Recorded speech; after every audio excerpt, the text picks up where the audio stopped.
Boys, what's going on? What's going on? Welcome back to the stream, everybody. Let me just pull these things up quickly. Okay, let's do this. Okay, all right. Let's set the goal quickly. We'll do that. Okay. And all right, what's going on, boys? Welcome to the stream. I guess I'll allow a few seconds for some people to get in here, but yeah, we do have some things to talk about. Obviously, new week, new stream. We stream every day, 8 p.m. Eastern time on weekdays, and on weekends we stream on Sunday at 2 p.m. Eastern time. I know I keep repeating it, but I'm just repeating it for anybody who's new to the stream or whatever. So this is officially fight week. For UFC 318, we have Dustin Poirier and we have Max Holloway. That main event should be very good, but at least in terms of the fight itself, in terms of value, I think it's going to be a fun fight. But I guess we'll see what happens throughout the rest of the card as well. But yeah, so we have a couple things to talk about today. Let's quickly pull it up here. Actually, sorry, I don't know. I actually don't have anything to pull up. But the first thing that I wanted to touch upon was Movsar Evloev versus Aaron Pico is off. It is unfortunate. I've talked about the UFC Abu Dhabi card a lot. I was very excited to see that fight, and a huge reason, or that card, and a huge reason was because of the co-main event in Evloev versus Aaron Pico. So it really does suck that that's not happening. It does seem like the UFC is going to rebook that for UFC 319, are the rumors I've been hearing. And if that were to be the case, that kind of just bolsters that card. UFC 319 is the card with Dricus and Hamzat. So to get a co-main event like that, or maybe just an additional fight on the main card like that, I think it would be a very good. It would like really bolster that card. So I'm definitely excited to see that fight. Regardless, I am happy to see that they're keeping that fight together. It still seems like it's going to be the number one contender fight, but I guess we just have to wait a little bit longer before we see that. Now, in terms of the Abu Dhabi card itself, yes, it does suck that we're not, seeing that fight of Loev and Pico on that card. But still, I mean, the card is still pretty good. Obviously, the main event is good. Peter Yan and Marcus McGee, Peter Yan's always fun. Bryce Mitchell and Nurmagomedov, Shara and Marc-Andre Barrio. I mean, the card itself is still like pretty good. Obviously, it did take a big blow, but it's still pretty good. And maybe the upcoming pay-per-view after this week gets bolstered a little bit more. But obviously, it's still very fluid. There's a lot of moving parts. We'll see exactly where that fight does get booked on. But yes, it does seem like it's officially off for UFC Abu Dhabi. So that does suck. The other thing that I wanted to talk about was, I guess if you guys have interest, we can talk about it a little bit more, but was that Conor McGregor thing that came out today? Obviously, it's his birthday. Happy birthday to Conor McGregor. But yeah, there's some things that came out about Conor, interesting things, and whatever. But I feel like those kind of things kind of reiterate the point that I was trying to make prior, where I was saying that, Conor's probably not going to fight. The only time I'll believe it is if I see him actually walking out. I know he's shown a lot of interest in the White House card. I know when he was on Bare Knuckle, during the press conference, he was talking about how his next fight is going to be at the White House or whatever. And maybe there was some excitement. Some fans thought, oh, maybe this guy's actually going to fight again. And of course, it is possible. But as I've been saying time in and time again, I need to see Conor actually walk out to actually believe it. He can talk about, the White House card all he wants. The UFC can even book it potentially. But until I see him walk out, I won't really believe it. So that's kind of where I stand with that. But yeah, that's just the little bit of news coming into today. Not too much. Really, the main thing is it's fight week officially for UFC 318. It's cool to get back into another pay-per-view. I've been talking about it a lot, but the pay-per-view itself isn't that amazing. But I think similar to last week, where, on paper, the card's not amazing. It's probably not going to get people too excited. But when we actually get to the night of, I think a lot of those fights are going to be really fun. And I think a lot of fans are going to be happy with the card itself. Um, but yeah, without further ado, let's just look into it a little bit. So obviously the main event, Holloway and Poirier, that's going to be a really fun fight. Two guys that are certainly going to go for it. It's Dustin Poirier's retirement fight for Max Holloway. He already lost a couple times to Dustin, so both of these guys have a purpose and a reason to win. Both of these guys, obviously, in all of their fights, put on very fun performances. So I expect nothing different in this fight. I think this is a little bit of a different fight just because Max is going to be in better shape at this point. I think Max has been looking a little bit better as of late, even. I know he lost to Topuria. He did get knocked out, but between then and now, he's had a good amount of time off, a good amount of rest. And I think that additional weight that he's putting on, moving up to 155 this time, is going to be a big factor in terms of power, as well as in terms of his ability to take shots. But yeah, then the co-main event, we have Paulo Costa and Roman Kopylov. Obviously, Paulo Costa is another one of those guys where you kind of just need to, see him in that octagon to believe he's actually fighting. There's been so many fight cancellations, and also on top of that, he's not very active. But usually when Paulo fights, it is a pretty fun fight. So I'm excited to see Paulo Costa out there. Kopylov, in my opinion, is probably going to win this fight. I think this fight's probably going to be at range a little bit more than Paulo Costa would want. I think the body kicks are going to be big. I think head kicks are going to be big, and I think even leg kicks are going to be big.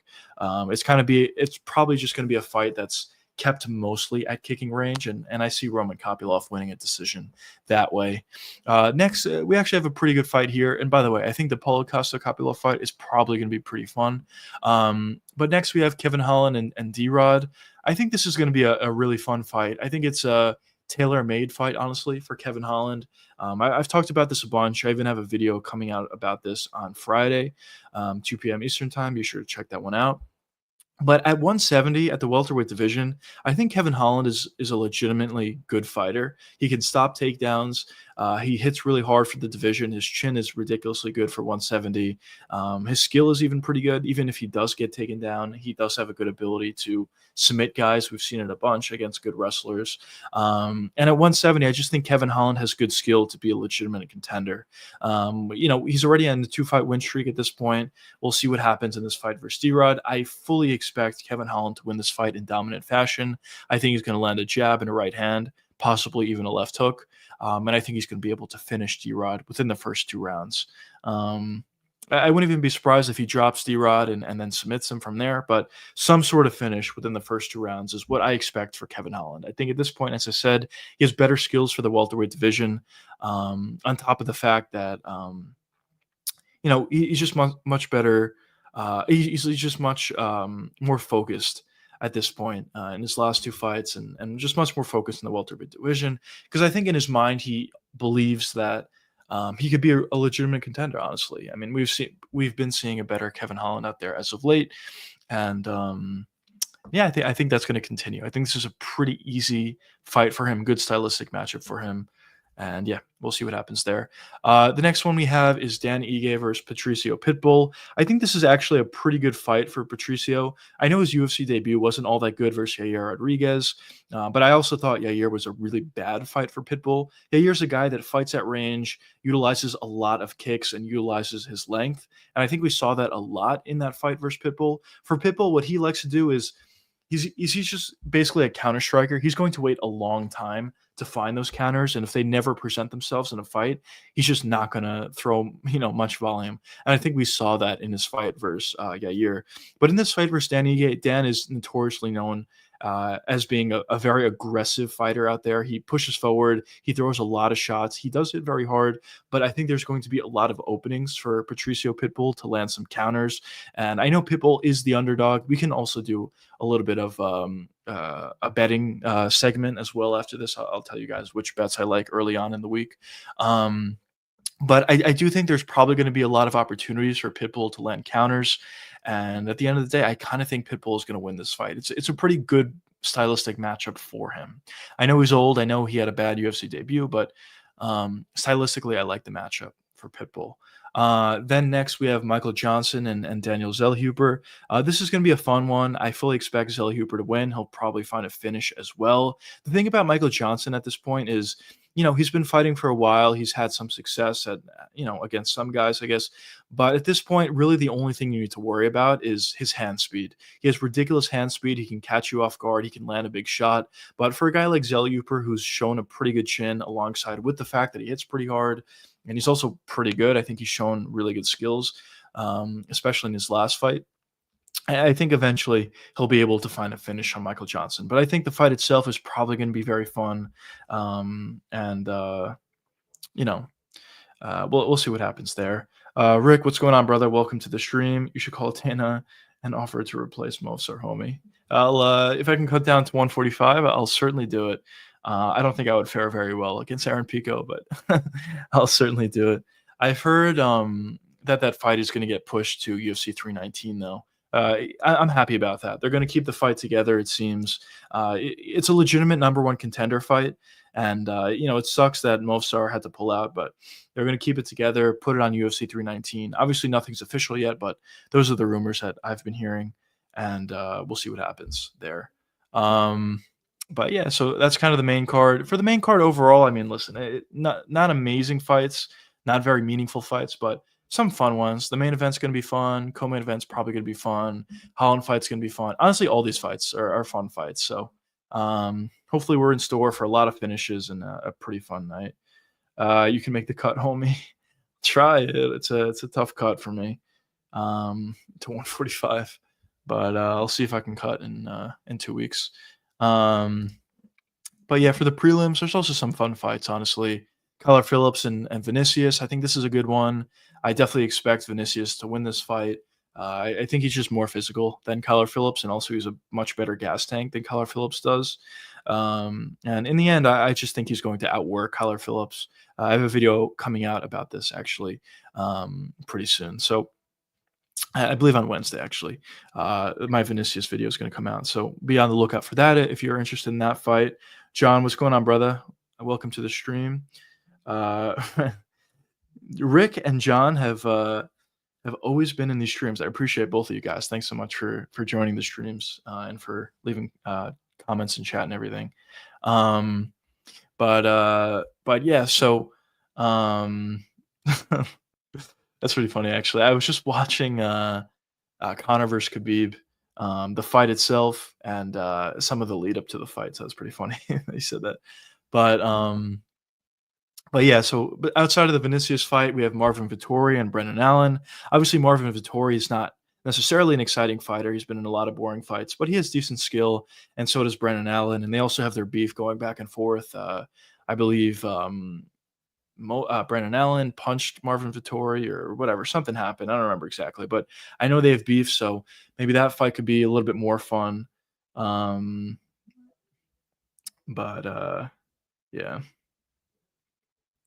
Yeah, it's a great point. You boys should be friends. But yeah. And the next fight we have Prado. The odds on this Prado fight are kind of weird to me. I think he should be a bigger favorite. I definitely think he's going to win that fight. But this fight's going to be fun as well. It's probably going to be a relatively early finish for Anteba, but probably will be a fun fight overall. Valentine does go for it. And some of these other fights are kind of whatever, I guess. Some of them could be fun. A lot of cancellations. Wow. Ikram versus Bruno Fajeda would have been a nice addition to this card, but unfortunately, Ikram had to pull out with an injury. But regardless, some fun fights in this card. Is it a great card? Definitely not, but some fun fights, and hopefully on the night of, we see some good action and a bunch of finishes. But I also wanted to quickly dive into some of the best bets for this upcoming weekend that I saw. Not a ton of value, but more value this week than I saw last week for sure. So starting just from the beginning, some value.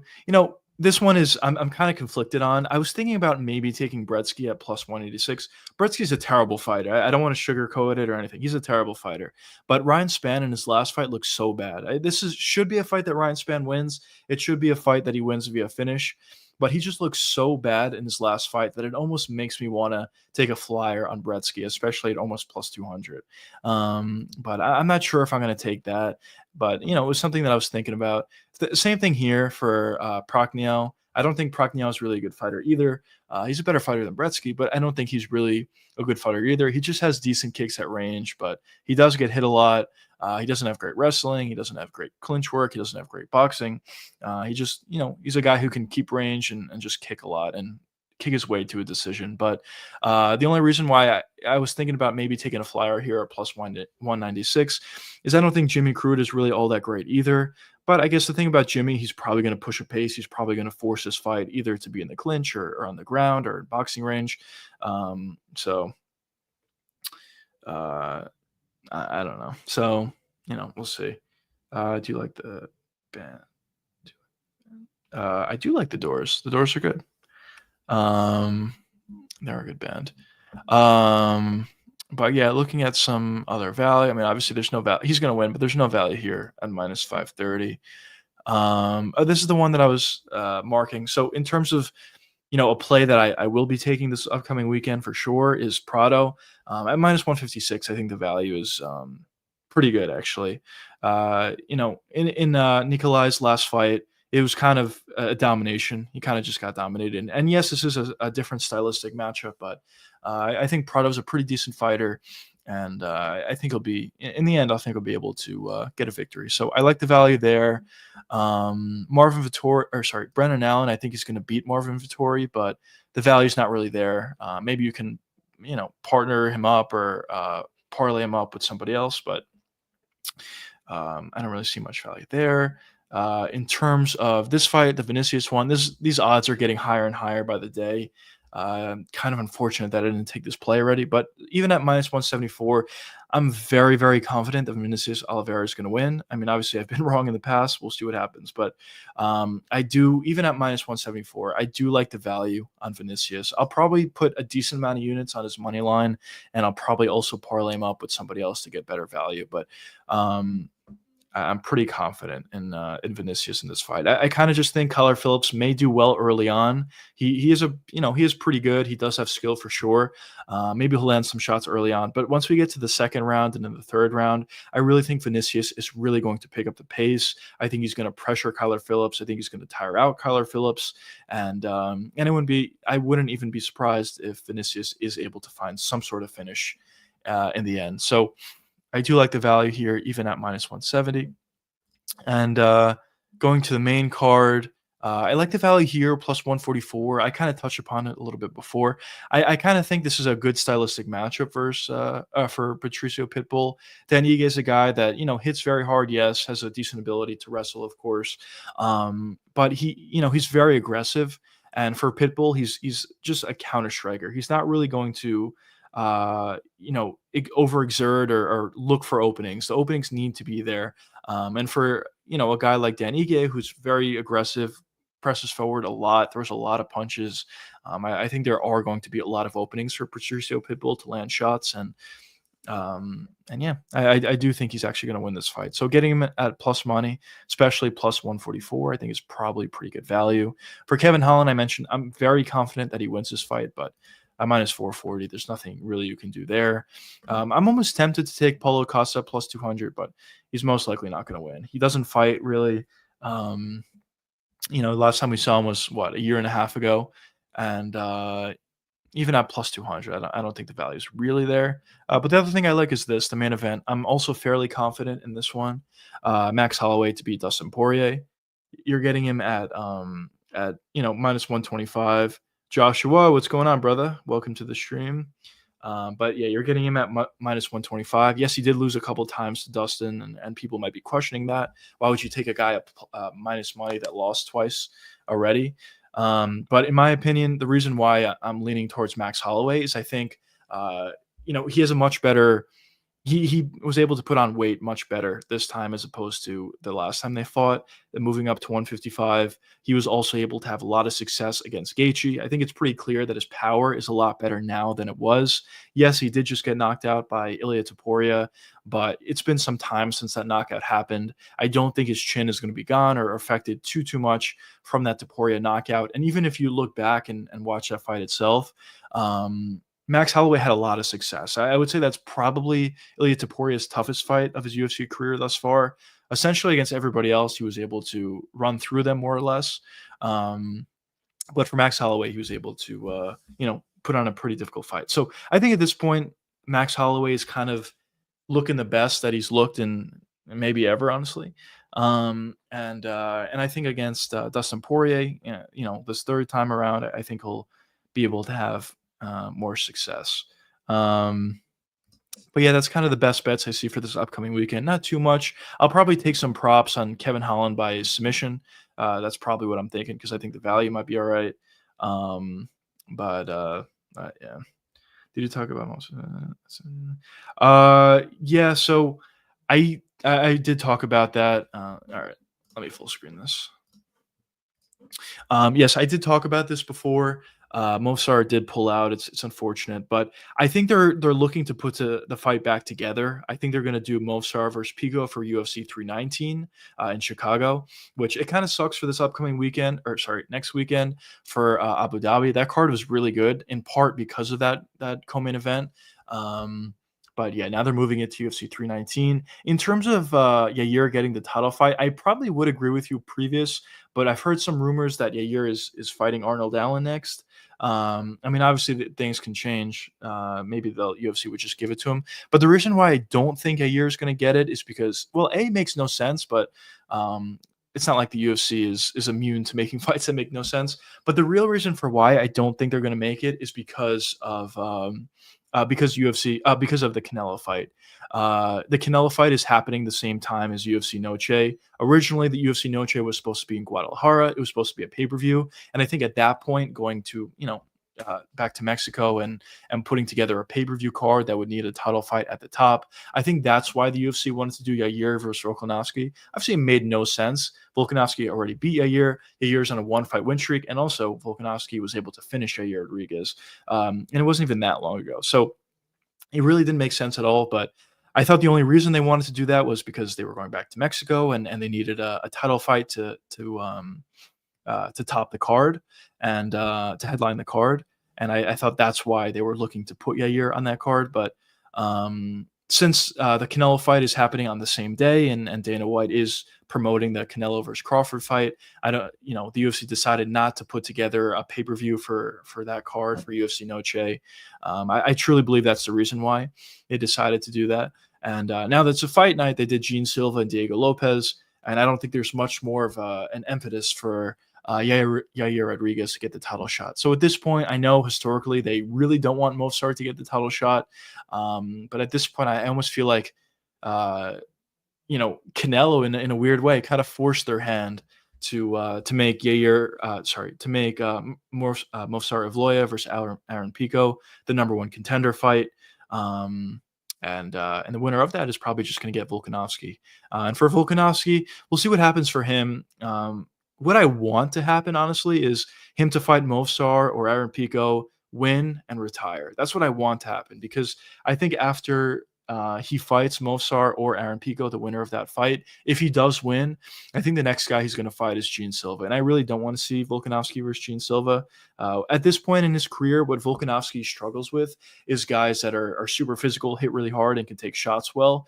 And that's exactly who Gene Silva is. But unlike Diego Lopez is also like that, but unlike Diego Lopez, Gene Silva is a lot more technical than Diego Lopez is, and I really think he'll eventually be able to find a big shot and potentially knock out Volkanovski. So I really don't want to see that fight. So in an ideal world, they rebook this fight for UFC 319, maybe a really good co-main event for UFC 319. Currently, it's MVP and Jared Cannonier, so pumping that down a little bit and putting together Movsar versus Pico would be a much better co-main event, in my opinion. Legitimate number one contender fight whoever wins that fight fights Volkanovski.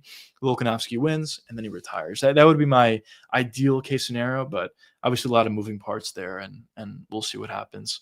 But yeah, as I said, I do think Gene Silva is going to be the next guy. Um, After it is kind of funny that Yair Rodriguez was about to get a title shot undeservingly, and now it seems like a little lightning back there. But now it seems like he might get passed up a couple times. Seems like Movsar or Pico is going to get the next shot, and then after that, if Gene Silva is able to find a finish or even beat Diego Lopez, he's probably going to get the next title shot most likely. So it is kind of funny how things play out.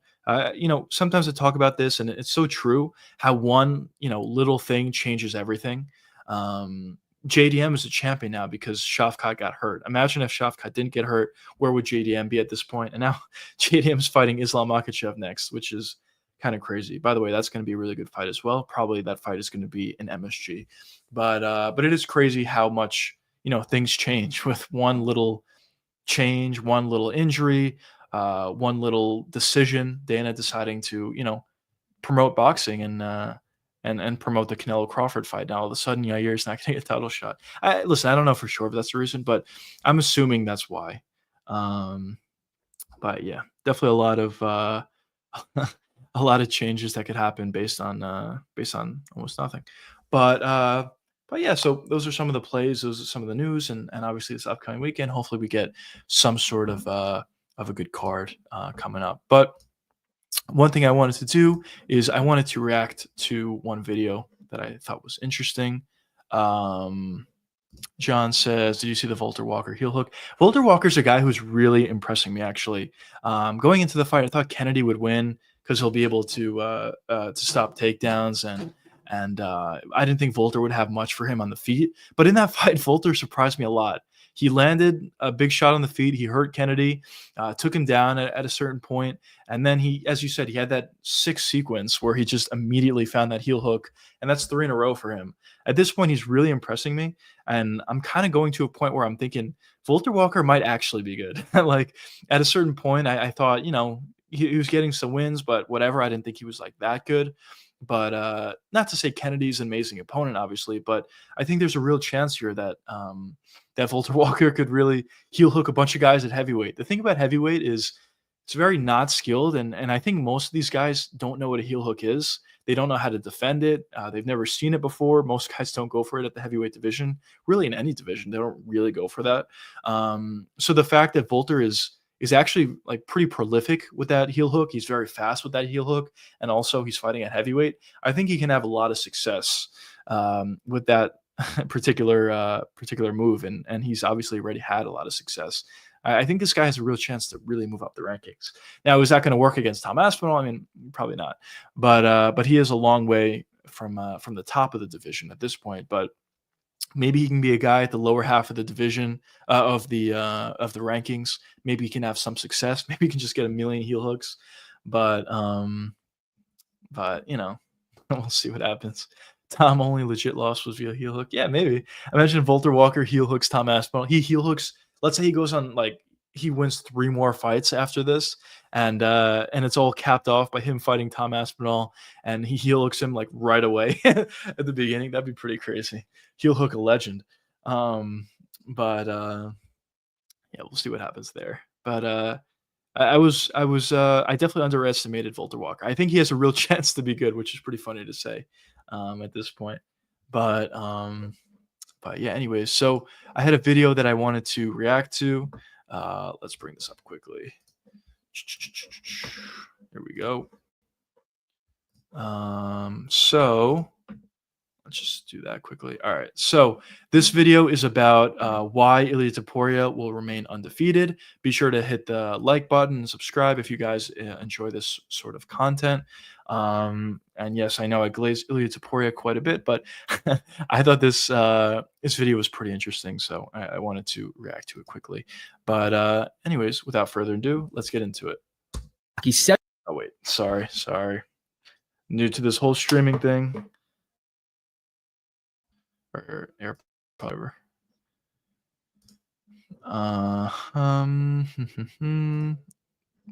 Let's do that.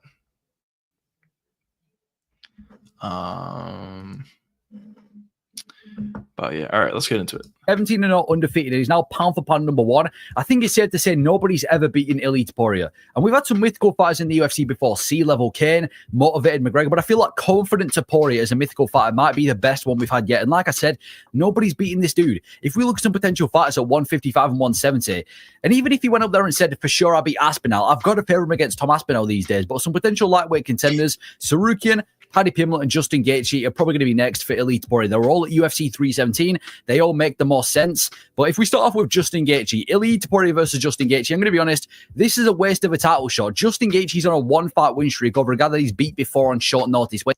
By the way, I agree this is a waste of a title shot. Obviously, Gaethje doesn't deserve it, but I think more so than that, the fight itself is kind of an easy fight for Topuria. He can take down Gaethje if he wants and submit him. Whenever Gaethje gets taken down, he gets submitted. And even if the fight stays on the feet, if Topuria wants to strike with Gaethje, which I could certainly see, Gaethje's just too hittable and Topuria hits too hard. So I agree. I don't think Gaethje will win. Probably is a waste of a title fight. This went to a decision. He got brutally KO'd by Max Holloway, the guy who Topuria just KO'd a fight ago. He's 0-2 in title shots. There's zero hype, zero rivalry, and there's just 0 point in Justin Gaethje versus Ilia Topuria. At least with Sarukian, he's the most deserving, and with Paddy Pimblett, it will be the best selling. What can you do with Justin Gaethje? There's no reason he should be chosen. And considering that we've just seen Topuria knock out Volkanovski, Holloway, and Oliveira, I think it's pretty safe to say that a guy like Justin Gaethje, who likes to brawl, would probably end up getting slept by Ilia Topuria in the first round. So Justin Gaethje, he can get in the bin. Yeah, and then we've got Paddy Pimblett. Now, this has been a rivalry that's been going on since 2022. Probably one of the biggest rivalries in the UFC right now. They've had a massive rivalry for years. They've both got on the octagon at UFC 317. And this would probably be one of the biggest fights the UFC can put in 2025. This would sell so many pay-per-views. Topuria versus Paddy Pimblett. It would be a super. I think this will be good for the sport, honestly. I've talked about this a lot, that the UFC needs more rivalries or just exciting fights to put together. I think this kind of checks off that box. I mean, you see the odds there. I actually agree with the odds. Maybe Topuria should even be a bigger favorite. I certainly heavily favor Topuria in this fight. But in terms of star power, in terms of selling pay-per-views, this fight would be very good. So I personally think the UFC should put this fight together, even though Paddy doesn't deserve it. Super fight. And to be fair, Paddy Pimblett brings a kind of unique style. He's not going to stand and trade with Topuria. He's going to try and take the fight down with the wrestling and dominate the fight with his BJJ that normally doesn't need fights. He wants to dominate Topuria with the grappling. But with that being said, it's easy said than done. And we're probably going to see Paddy Pimblett get chinned. He said Scousers can't get knocked out. Well, Scousers haven't fought Ilia Topuria. I'm pretty confident, and most people would be, that Topuria finds the chin of Paddy Pimblett and remains the lightweight champion. So even though Paddy Pimblett will be a fun build-up, I think he probably gets slept by Topuria, which then brings us on to Arman Sarukian. Now, what we'll say, Arman Sarukian is probably the toughest test for Ilia at 155. I mean, first of all, he's the only other guy apart from Makhachev to have a win over Oliveira recently. And it's the wrestling of Arman Sarukian. He's going to bring a new style. He's not going to stand and trade or have a dogfight with Ilia Topuria. He is, some of the best wrestling in this division. He dominates fights with the wrestling. I'd say he is probably the best wrestler at 155 right now that Makhachev's left. He's not one-dimensional either. He's got decent striking. He knocked out Dariush. He's got pretty decent striking in the division. Same old phone? He does have decent striking, but I don't think he's going to want to look to utilize a lot of that striking. Over 8,000 men are permanently broken free from the difference by watching one single video channel. You can actually watch by clicking the link below, but I want to give you... He'll probably just wrestle. It's a funny still shot. But he'll probably just look to wrestle. And yeah, but at the end of the day, I just think Topuria is going to be able to stop takedowns. For the most part, maybe he'll get taken down once or a couple times, whatever. But for the most part, there's going to be a time where he's able to stop takedowns. He's stuck on the feet with Arman Sarukian, and Topuria will just go to work, cut off the cage, land big shots, and find a knockout. The thing about Arman is, yes, he is the toughest test for Ilia, but his chin is not nearly as good as Paddy's or maybe even Gaethje's. His chin is not like amazing or anything like that. So I do think that eventually Topuria will be able to win. Maybe Arman will last the longest with Topuria, but he'll win in the end. But I will say this, Ilia Topuria is a better striker. He's got better BJJ. He's more dangerous. And he's got the aura that he's picked up recently. And we've seen Sarukian before against Joaquim Silva. He got wobbled badly against Joaquim Silva, who was a journeyman at the time. If Joaquim Silva is able to wobble Sarukian and nearly get him out of there, I'm pretty sure it's safe to say that Topuria probably gets the KO of Arman Sarukian, or at least at the very least gets the decision whenever Sarukian. Sarukian's definitely a tough test. Toughest at 155, but I've got to go with Topuria by some sort of TKO or at least a decision. So there isn't really any potential potential lightweight contenders I see being a threat to Topuria. And even if we just look at the division from top to bottom, he's already knocked out Oliveira and Holloway. Dustin Poirier is going to retire. He's not going to fight anybody else. That's never going to be a fight. I think Topuria would probably easily knock out Dan Hooker. Mateus Gamrot, bro, lost to Hooker. He ain't getting to Topuria. He's never going to get to that fight anyway. And I've still a lot of people mentioning Mauricio Houfi versus Ilia Topuria. Is this Houfi's going to be one to beat him? I mean, first of all, don't get me wrong. Houfi's very talented, probably the best prospect right now at 155. But you can't say because he beat an old, senile Bobby Green that he'd be competitive with Ilia Topuria. And let's not forget a fighter. Probably not. I think this is probably a pretty tough stylistic matchup for Topuria. I actually will agree with that. But the thing about Houfi is he does gas out, and the level of competition that he went up against isn't great. But I think even more importantly than both of those topics, I don't think Topuria is going to stay that long at 155. So I don't think Houfi's going to have enough time to fight. I kind of think how it's going to play out. Topuria is going to fight either Patty, Gaethje, or Arman. He'll beat them. He'll probably find a finish on either one of those three, and then he'll move up to 170 if Islam wins at 170. Put together that massive fight, and then if Topuria is able to win, which is a big if, but if Topuria is able to win, he'll just retire from there. I don't think we're going to see too many title defenses for him, and I actually don't think we're going to see more than one title defense for Topuria at 155, honestly. But yeah. Ago, this guy lost the last round and didn't look beatable, but lost the last round against James Lontop and looked to be starting to gas out. Topuria just simply owns lightweight. I don't see there being any major threat to Topuria at 155 or anybody that I would favor to beat Ilia at 155, which brings us on to the next conversation, which is 170. Topuria's made it very clear he wants to move up to the welterweight division. He said he wants to be the first guy to win a belt in 3 different weight classes. He wants to get a shot at 170, and there's no bigger fight at 170 right now than Islam Makhachev. Now, had Belal Muhammad not fucked everything up and beaten Jack Madlena, we would have seen Makhachev versus Topuria last week instead of having to watch Oliveira get knocked out. But I think what the UFC are probably going to do is let Topuria defend his belt, hope that Makhachev can beat JDM, and then they're going to do the big massive fight at 170. Ilia Topuria versus Islam Makhachev, which might be the biggest fight in modern UFC history, at least one of the biggest in the history of the sport. It's a huge fight, but I think it definitely favors Islam if they fought that fight at 170, which they probably will. Definitely favors Islam based on that. If they fought at 155, actually, I'm fairly confident that Topuria may win. Maybe I'm glazing, but yeah, I think the weight class is a huge factor in this fight. I mean, pound for pound number 1 versus pound for pound number 2, 27-1 versus 17. The immovable object versus the unstoppable force. Makhachev versus Topuria is probably the biggest fight, probably by far the biggest fight you can make in mixed martial arts right now. And it is fairly 50-50. However, I'm ever so slightly leaning towards Ilia Topuria. And this is because, listen, Makhachev is a killer for anyone. He is not an easy fight for anybody. But we've seen him look beatable before. The first fight with Volkanovski made him look very beatable in that fight. Arguably won the first fight as well. Really good anti-grappling, was beating him on the feet in most of the exchanges. Even in the Dustin Poirier fight, don't get me wrong, Makhachev was dominating the fight. But Poirier was able to make it into a dogfight. He won rounds on the scorecard against his... What the fuck? That's so weird. I feel like I was watching a different fight. I thought Islam was dominating that fight. But I guess the scorecards are pretty close. But I don't know. Against Volkanovski, yes, he did make Islam look beatable. That is true. Did he arguably win the first fight? I guess arguably, but I don't think he won the first fight. In the second fight, it wasn't that close. And for the Dustin fight, I thought Islam, was dominating a little bit. He definitely was doing the better work. Dustin had some success, obviously, with the knee, I believe it was, that cut open Islam. But yes, I mean, on his basic point that Islam has looked beatable before and Topuria hasn't, I do agree with that. I guess the most beatable that Topuria ever looked was against Max Holloway. And in that fight, it was 1-1 at worst for Topuria going into the third round. And in the third round, he found the finish. You can even argue he was up 2-0 going into the third round. So how beatable did Topuria look? Outside of that, probably not much. Outside of the head kick against Jai Herbert, but even then, it is almost like a fluky thing almost, and he was able to find a huge finish after. So I get his point. I probably would agree, honestly. It says like Makhachev, and Topuria stylistically, he's just so much better than both of those guys. I feel like Topuria definitely has the capabilities to KO him, especially with what Topuria's been doing recently. I favored Topuria to beat Makhachev ever so slightly at this moment in time, and even other potential welterweights. If Belal Muhammad was still a champion, I think Topuria easily keeps the fight standing and chins Belal Muhammad within 5 rounds. Jack Della Maddalena. Now, I will say, JDM is a terrible fight for Ilia Topuria. He's one of the most slick boxers in the UFC, definitely the most slick boxer at welterweight. He's known for having really good anti-grappling that he just showed against Belal Muhammad, and he's massive as well. He's a big 170 guy, is JDM. He'd be a huge size difference.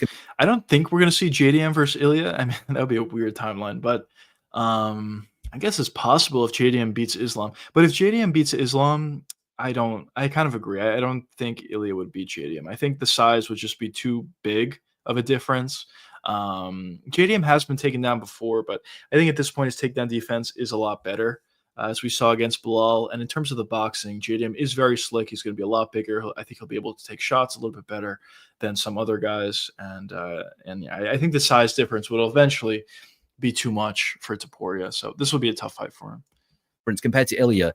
But like I said, this new confident Ilia Topuria, this new mythical fighter, honestly, if Topuria was confident that he beats JDM, I'm sure he'd find a way to do it. And I think he is one of the only guys in the UFC's history that has potential. And I might actually favor to be a champion in 3 different weight classes. And even if he did stay in the featherweight division, you look at the featherweight rankings, he's already beat Volkanovski and Max Holloway. I think he probably starches Diego Lopez. He beats everybody on this list. The only guy that I think could give him a fight is Gene Silva. Everybody else on this list he'll beat, and he'll probably finish them. I think he'd probably end up beating Yair Rodriguez. I think he mauls Yair Rodriguez. If you said to Topuria, you can't throw a single strike against Yair Rodriguez, I'm sure he'd still find a way to beat him. And Movsar Evloev, people say that Evloev, Topuria was running from Evloev. I think that's a fairly easy fight for Topuria. Evloev arguably lost to Arnold Allen. Topuria chins him. He'd keep the fight standing and shin Evloev within 3. And what about the other all-time greats of the sport? Guys like Jose Aldo, Prime McGregor, even Khabib at 155. We've started off with Aldo. Aldo was so skilled in his prime. Some and most would probably consider him the greatest featherweight of all time because of the run and how unbeatable he looked like in his prime. And he was one of the greatest of all time. I think top 5 greatest in UFC history. But with that being said, Topuria slumps Aldo. And I think most of the top modern generation fighters beat Jose Aldo even in his prime. And Topuria said it before. I feel I represent the new generation of mixed martial arts. And for that reason, I do feel like Topuria would be able to chin Jose Aldo if they were to fight. And I think he'd do it fairly early on. And then we've got the infamous fight, Conor McGregor versus Ilia Topuria. That being said, most of the time, the new generation is better and more skilled than the older generation. A prime for prime. This is the one fight that I think could actually be close. I think Conor or Hoofi, I guess, who has a similar style, that karate style, is actually kind of a tough matchup for Topuria. Topuria is very aggressive, and if he overextends on one shot, which sometimes he does, I wouldn't be shocked if a guy like Conor in his prime, found that opening and knocked him out. But with that being said, I think Topuria would beat Conor. I wouldn't be surprised if Conor won, but I think he would beat Conor. I think he'll just take down Conor and have success like that. But if he really wanted to strike, there'll be openings for Conor. Be a super interesting matchup because, again, similar to the Makhachev fight, it would be a super fight of styles. Motivated McGregor versus confident Topuria. 7-0 versus 15-0. Conor McGregor in his prime that seemed pretty much unbeatable. He had perfect range. He was able to counter everybody. Looked unstoppable in the featherweight division. But Ilia Topuria is just so much more balanced than Conor McGregor. I mean, look at McGregor in the Chad Mendes fight even. Chad Mendes was able to rough Conor McGregor up, even with the grappling in that fight, and make him look very beatable. And that was McGregor's interim title fight. I think Topuria would definitely have the capability to submit Conor McGregor and even KO on the feet. If I had to pick a winner, I'd probably go to Topuria by TKO. I think he's a much more complete fighter than Conor McGregor in his prime at the featherweight division. And this isn't really an unpopular opinion as well. Most people seem to think that Topuria is, what McGregor should have been. Most people think Topuria would beat McGregor in a fight, and I have to agree. And then Khabib versus Ilia Topuria. Now, I will say this, even in this most recent fight with Charles Oliveira was able to trip Ilia Topuria. And even though Topuria was able to get the dominant position, I'm not sure he could do that against Khabib. We've even seen Bryce Mitchell before able to take to Ilia Topuria down and maintain dominant position. And we're talking about the most dominant wrestler. Listen, Khabib will certainly be able to take down Topuria. But one thing that I just want to point out is, when people say Bryce Mitchell was able to take down Topuria, or even in other fights, when they say Charles Jourdain was able to take down Gene Silva, it's not apples to apples. First of all, that was a while ago. These fighters have the capability of improving. Because going into the Bryce Mitchell fight versus Gene Silva, a lot of people were saying, Charles Jourdain was able to take down Gene Silva. So obviously Bryce Mitchell is going to be able to. And look what happened. He wasn't able to take him down at all. It was a complete domination for Gene. So, people aren't factoring in, the fact that, that these guys can get better. Oh, what's going on, boys? What's going on? A little raid going on? What's going on, fellas? JG2 raid. Let's go. Let's go. What's going on, boys?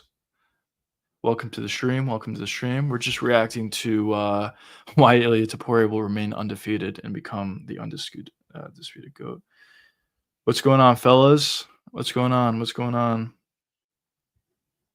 Thanks for the stream. For the raid. This has never happened before. I appreciate it. Thanks so much. Welcome everybody. Welcome everybody. Let's go.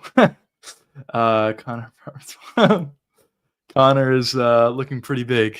He's looking pretty big lately. Let's go. Shout out. JG2. Shout out. Welcome everybody. But yeah, let's get back into it. In UFC history with Khabib. So I think that Khabib most likely beats Ilia Topuria, but Topuria's expressed an admiration for a fight with Khabib. He's expressed interest in this fight prime for prime.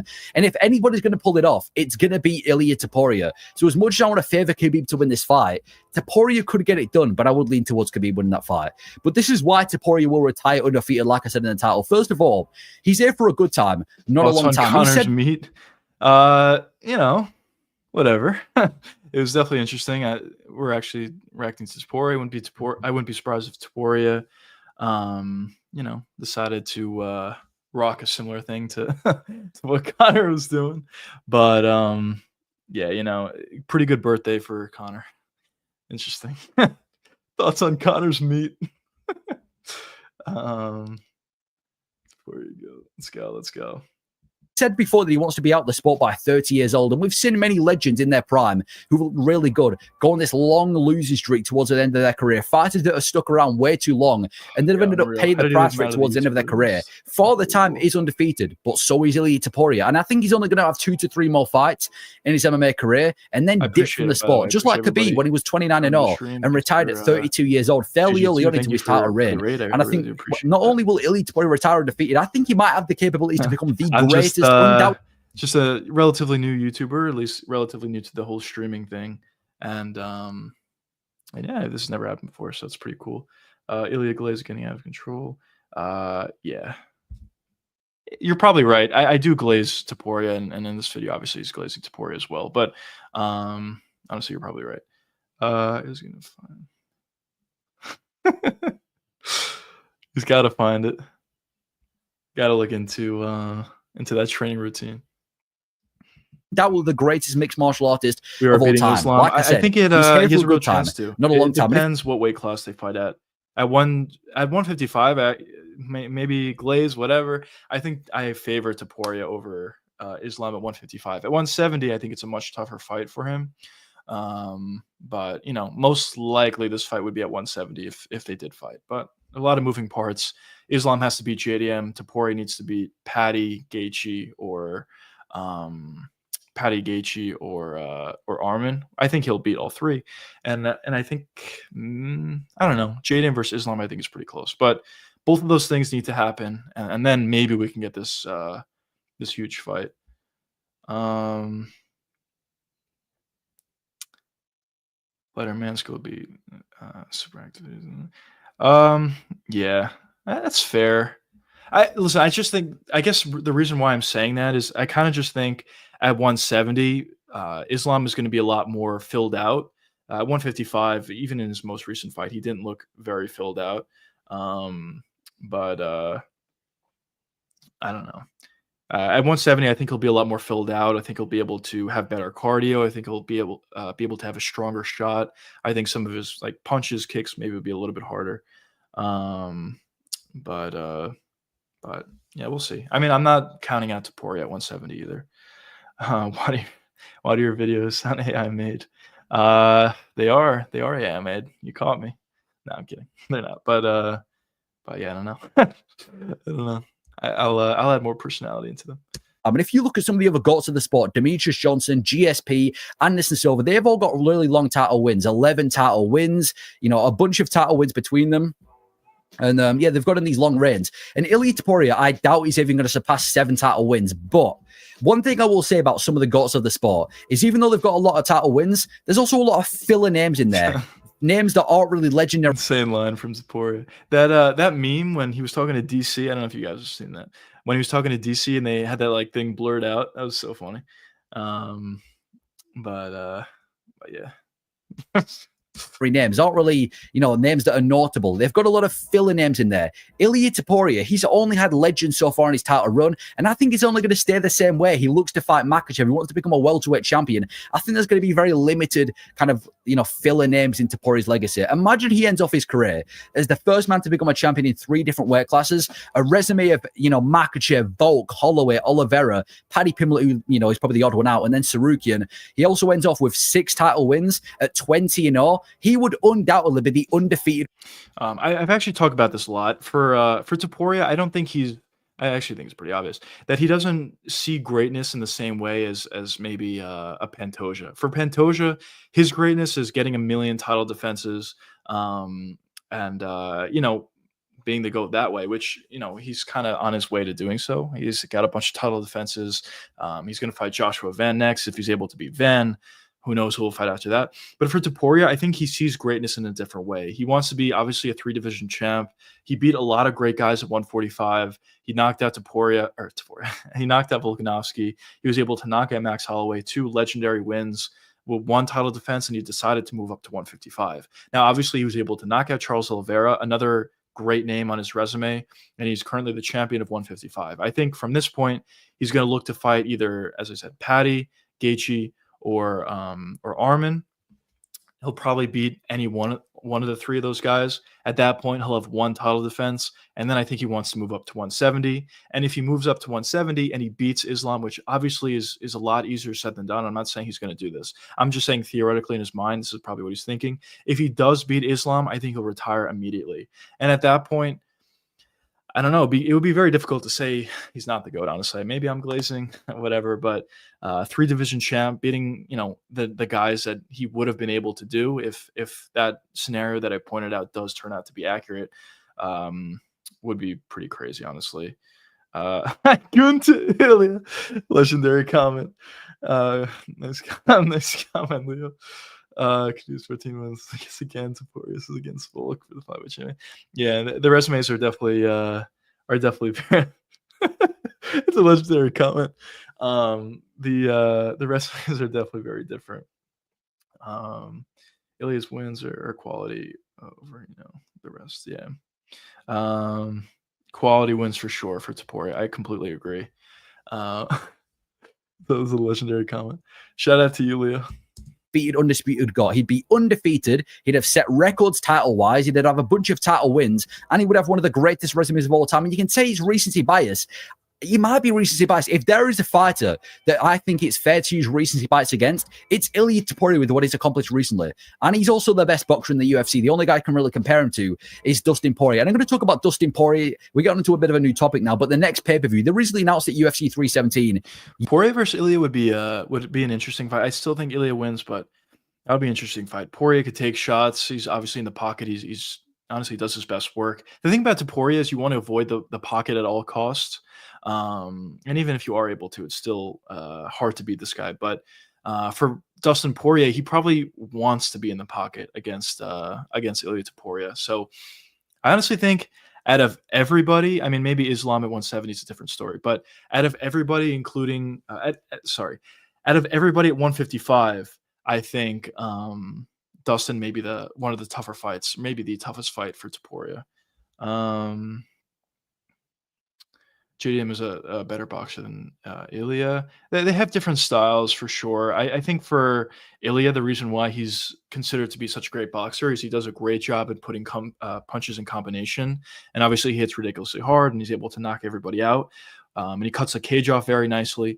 For JDM, he honestly does similar things. He cuts the cage off pretty nicely. He has good footwork. He puts punches and combinations very effectively, but he doesn't have the same power at 170 as Topuria does at 145 or 155. So that's why I think a lot of people consider Topuria to be the best boxer. But I am with you. I think JDM is on that level. Maybe you think JDM is better than Topuria. I kind of think they're neck and neck in my opinion. Who you consider better is I guess up to you. But I do think JDM's boxing is honestly probably even a little bit underrated at this point. It's very, very good. Ilya is better, but JDM is more crispy technique. I probably would agree, yeah. The thing about JDM is he never overextends. For Topuria, he does. It doesn't really affect him because he's so powerful, and even if he does overextend, he does have an ability to, utilize good footwork, get back to a safe area, and throw combinations from there. But with JDM, he never overextends, and typically when you're talking about a good boxer, you're talking about someone that can put punches in combination, not overextend, keep himself safe at all times, and based on that criteria, probably JDM would be crispier, I guess, than Topuria. I think Ilya has power, but Topuria has skill. Yeah, that's fair. I mean, yeah. I mean, obviously Topuria has like a ridiculous amount of skill in his boxing, but I probably would agree with your assessment that maybe JDM is a little bit more crispy in his boxing. But, we're comparing 1A, 1B. I think both these guys are ridiculously high-level boxers. UFC 318's main card, and this is absolutely atrocious. I think it's the second worst main card this year. Robert Valentin is on a pay-per-view featured fight. Robert Valentin's 0-2 in the UFC, and he's on a pay-per-view featured fight after just getting held up against the cage by Torres Finney. And he's on Dustin Poirier's retirement card. Even Ige versus Pitbull in the co-main event. This is a co-main event. Danny Ige is a gatekeeper of the UFC. He's 0-7 against ranked fighters. They didn't manage to secure himself a co-main event spot. And Patricio Pitbull got fraud-checked in his UFC debut by Yair Rodriguez, coming off a loss in the UFC. And that's a co-main event of a pay-per-view for Dustin Poirier's retirement fight, which isn't even for a real belt. This is not the right order, but it's actually Paulo Costa and Kopylov. But I do agree with the general assessment that this card is pretty ridiculous. It is pretty. All right, let's... All right, I'll get into my own thing. But if you guys enjoyed this video, be sure to hit that subscribe button. Be sure to hit that like button. It was a good video talking about Topuria, but now he's kind of getting into another topic that I want to get into solo. But yeah, I'll full screen that. But yeah, good video. Let me just pull this up quickly. I want to talk a little bit about this upcoming card as well. Let's see. Come on.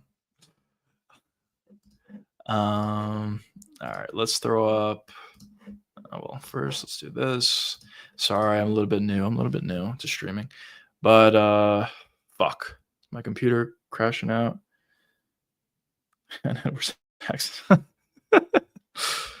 I apologize if my stream is crashing out a little bit. I'm trying to get a new computer here. My computer kind of lags randomly. It gets a little bit too hot. I apologize.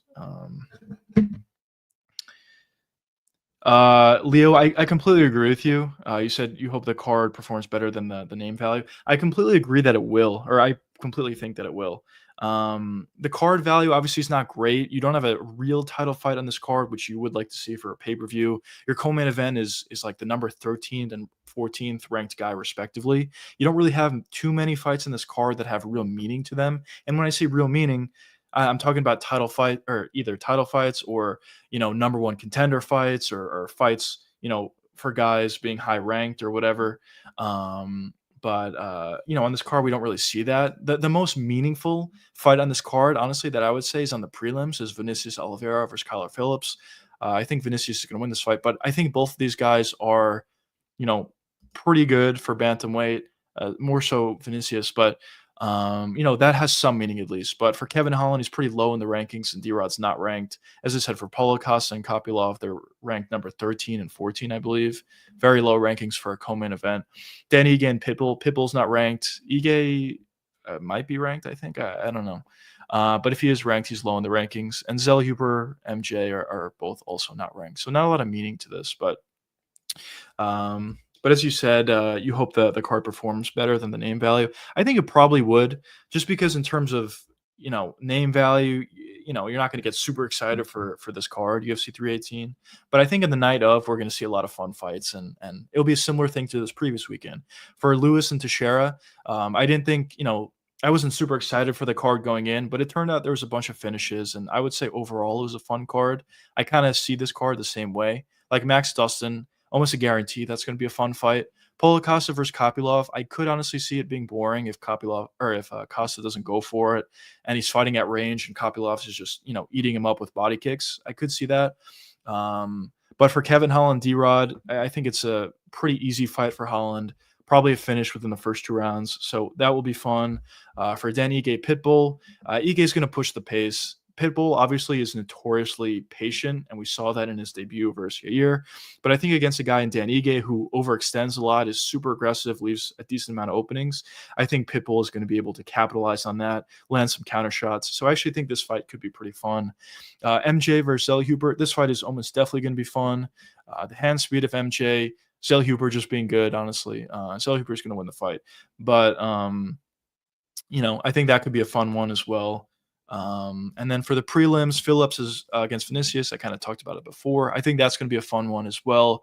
Vittori, Brendan Allen, they have beef. I mean, Vittori's not really a fun fighter.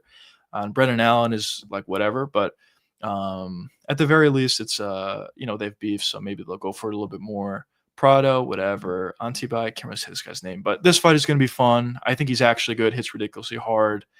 Very athletic. And Valentine goes for it. So that's going to be a fun one. Some of these fights kind of suck on the early prelims, but on the main card and on the prelims, I think there's a lot of fun fights potentially. Is Movsar Pico actually off? It is off, unfortunately. So the bad news is it's not going to be on this card. I was super excited for Whitaker versus DeRitter. Huge reason why was because the co-main event was Pico and Evloev, a legitimate #1 contender fight. But yeah, this fight's off. Unfortunately, Movsar had to pull out. But the good news is the UFC, the rumors that I've heard is the UFC wants to keep this fight together and put it on UFC 319. So, this is still probably going to be a #1 contender fight. I don't think Yair Rodriguez is going to get the title shot, which is good news. I never thought Yair deserved it. But, it sucks for this card that we're not going to see this fight. But it is good for UFC 319. We'll be able to bolster the card a little bit. I think that fight is also a co-main event on this card. Cannonier and MVP is kind of a weird fight for a co-main event. So if you can get Evloev and Pico as a co-main event, I think that's like a legitimately good fight. And obviously the main event is ridiculously good. Dricus and Khamzat. I mean, this is outside of Islam Ilya. This is the fight to make. And at least, I mean, we didn't get John Jones Aspinall. We didn't get Ilya versus Islam, at least immediately. Maybe we'll get it later. But at least we got Dricus and Khamzat. This fight is ridiculously good. It'll be determined by the first round. I guess maybe that's not a shocking thing or an insane insight or whatever, but it's going to be determined by the first round. I think if, Khamzat's able to take down Dricus, I think he will be able to. But if he's able to take down Dricus and, submit him or TKO him or whatever in the first round, I mean, obviously he'll win. But if Dricus is able to survive round 1, honestly, I kind of favor Dricus. But that's a big if. 319 might be very good because Prates versus I forgot about that one. MVP is fun in there, but there'd be a few fun fights on the card. Yeah, I think 319 has a chance to be really good. The main event is the best main event of the whole year, most likely. Cannonier MVP is, I mean, probably will be pretty fun. It's kind of a weird fight in my opinion, but I could see it being pretty fun.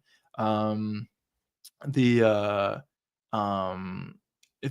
it called? Jeff Neal versus Prates thing is that's going to be a really fun fight. That's going to be actually a banger.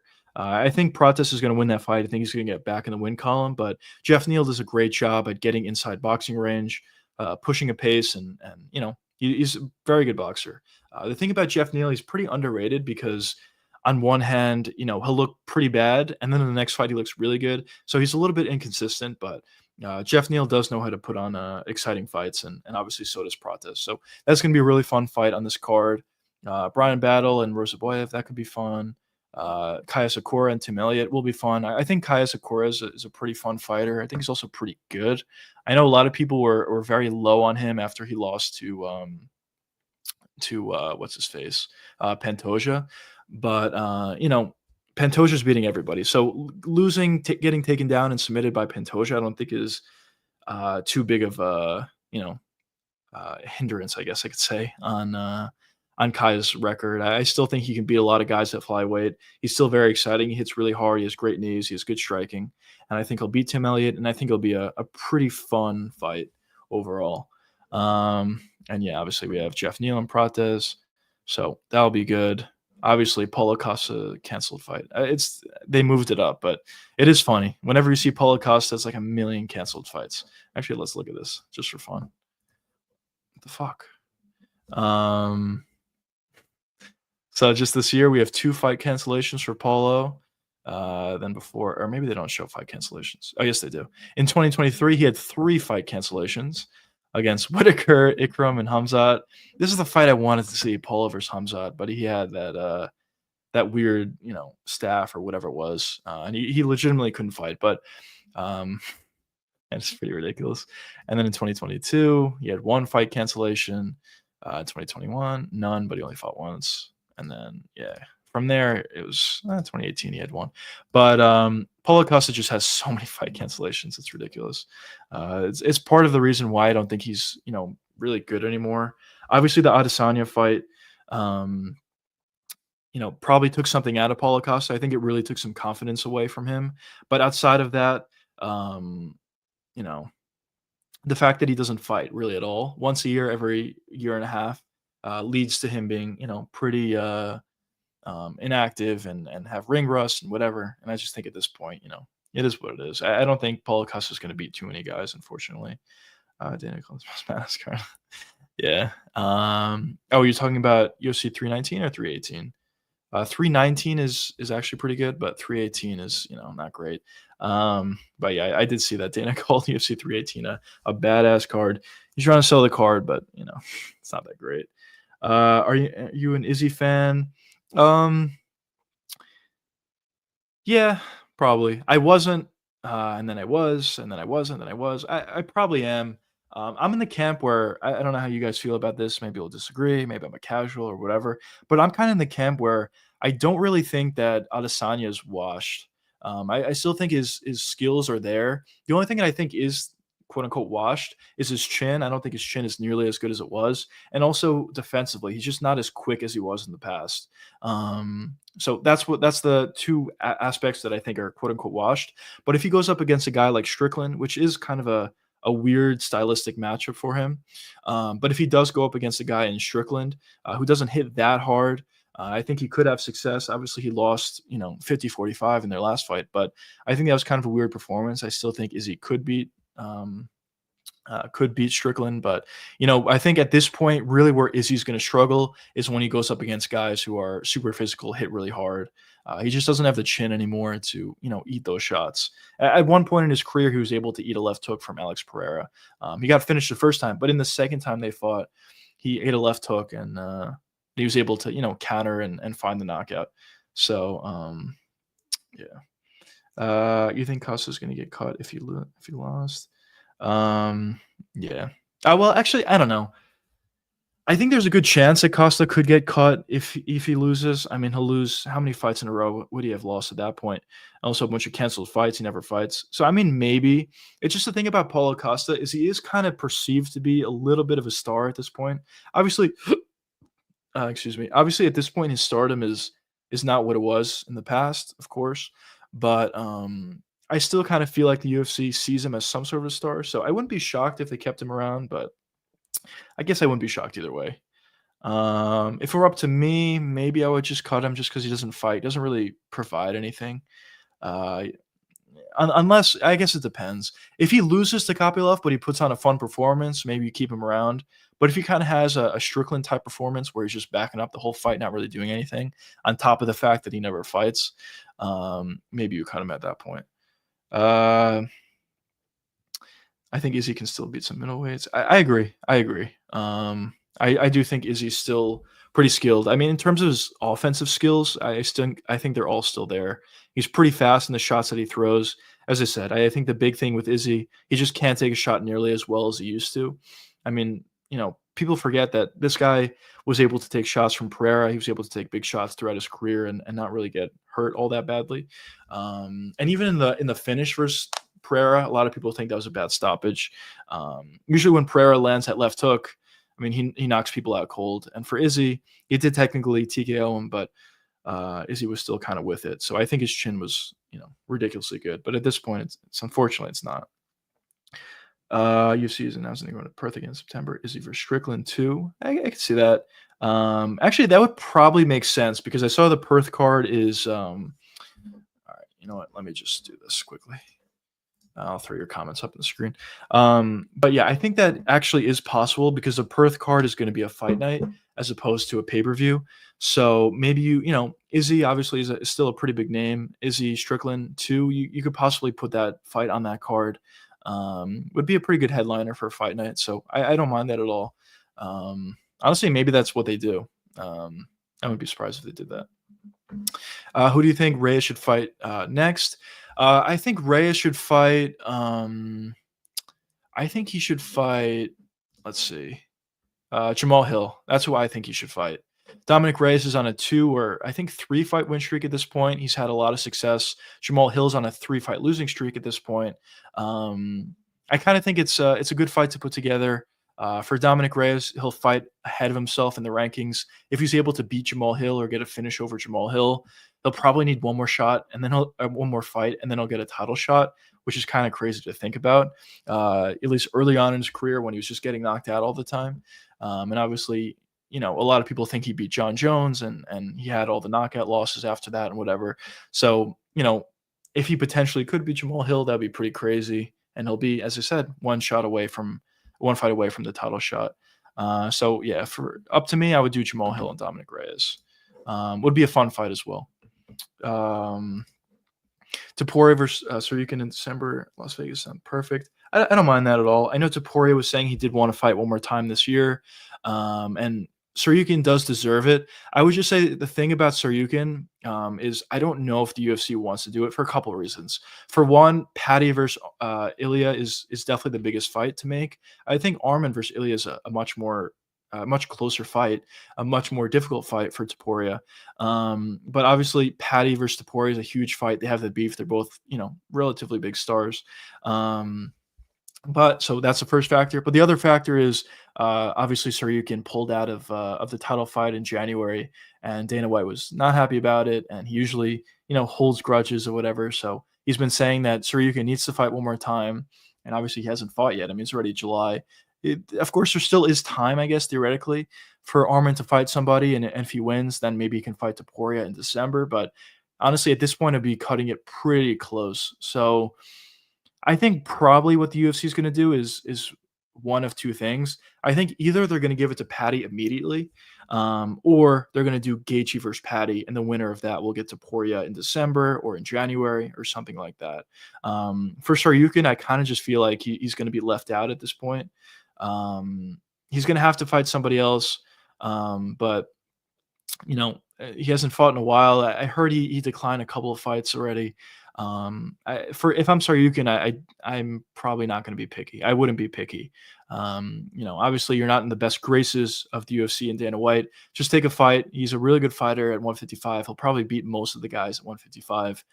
Now get a win, and then you have a legitimate claim to getting a title shot. So we'll see what happens. But I kind of think I kind of feel like it's going to be Paddy. He doesn't deserve it, but I kind of feel like it may be him. I think Reyes should fight Rakic or Roundtree. I don't mind either of those fights. If he fights Rakic or Roundtree, especially Roundtree, and he beats Roundtree, he'll definitely get a title shot next at that point. Roundtree is what? He's number 4 in the rankings. So yeah. So if Reyes beats Roundtree, especially if he beats him by finish, which is probably how he would beat Roundtree, he'll probably be 4 or maybe even 3 in the rankings, and he'll almost definitely get a title shot next. If he fought Rakic next, who's number 7, he'll probably need to fight one more time. But I think for Dominic Reyes, though, the reason why I want to see Jamal Hill is I think that's a very winnable fight for Reyes. Against Rakic or against Roundtree, those are much tougher fights, in my opinion, than Jamal Hill is. And also, I think the fight itself between Hill and Hill and Dominic Reyes is really good and really fun. So that's why I would personally like to see that. But if you do Reyes versus Rakic or Reyes versus Roundtree, I still think those two fights are still really fun. But in my opinion, I think I would like to do. I think I would prefer to see Roundtree and Yuri. That's an unbelievable fight. But yeah. Sorry. If Paddy gets a title shot, fuck the UFC. Yeah, he doesn't. He definitely doesn't deserve it. The only reason why I think he might get it. Listen, if Paddy fights Gaethje and he beats Gaethje, which I think is a real possibility, actually, then I think it's kind of fair game. He does probably deserve a title shot at that point. And also he's a bigger name. He'll sell a lot of pay-per-views, whatever. But if Paddy gets a title shot immediately right now off a Michael Chandler win, it is ridiculous. I do agree with you. He doesn't deserve it. But I think the reasoning and the rationale behind it would be Paddy's a big star, Ilya's a big star. They have beef. This is the biggest fight they could put together to sell a lot of pay-per-views, and that's what they'll do. So that's kind of how I see that that card or that potentially happening. But I agree, he doesn't deserve it. Joshua Van is a great fighter, but he's not ready for Pantoja. That's fair. I think I would probably also lean with Pantoja in this fight, but I've been historically high on Joshua Van. I actually saw his UFC debut in person.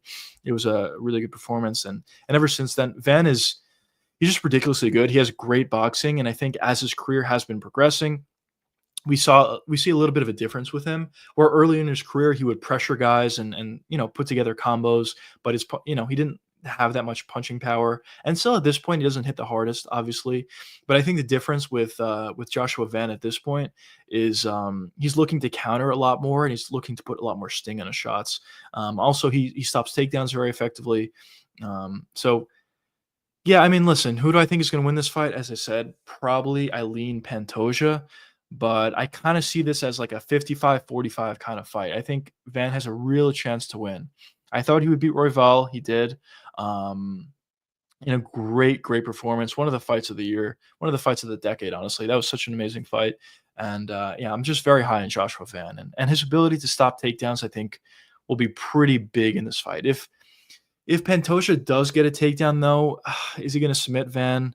Honestly, there's a decent chance that he does submit him. But if Van's able to stop takedowns, keep the fight on the feet, I think he can have a lot of success. John, what's going on, brother? You got raided? Yes, we did get raided. First ever. It was pretty cool, actually. Thanks, everybody, for joining the raid.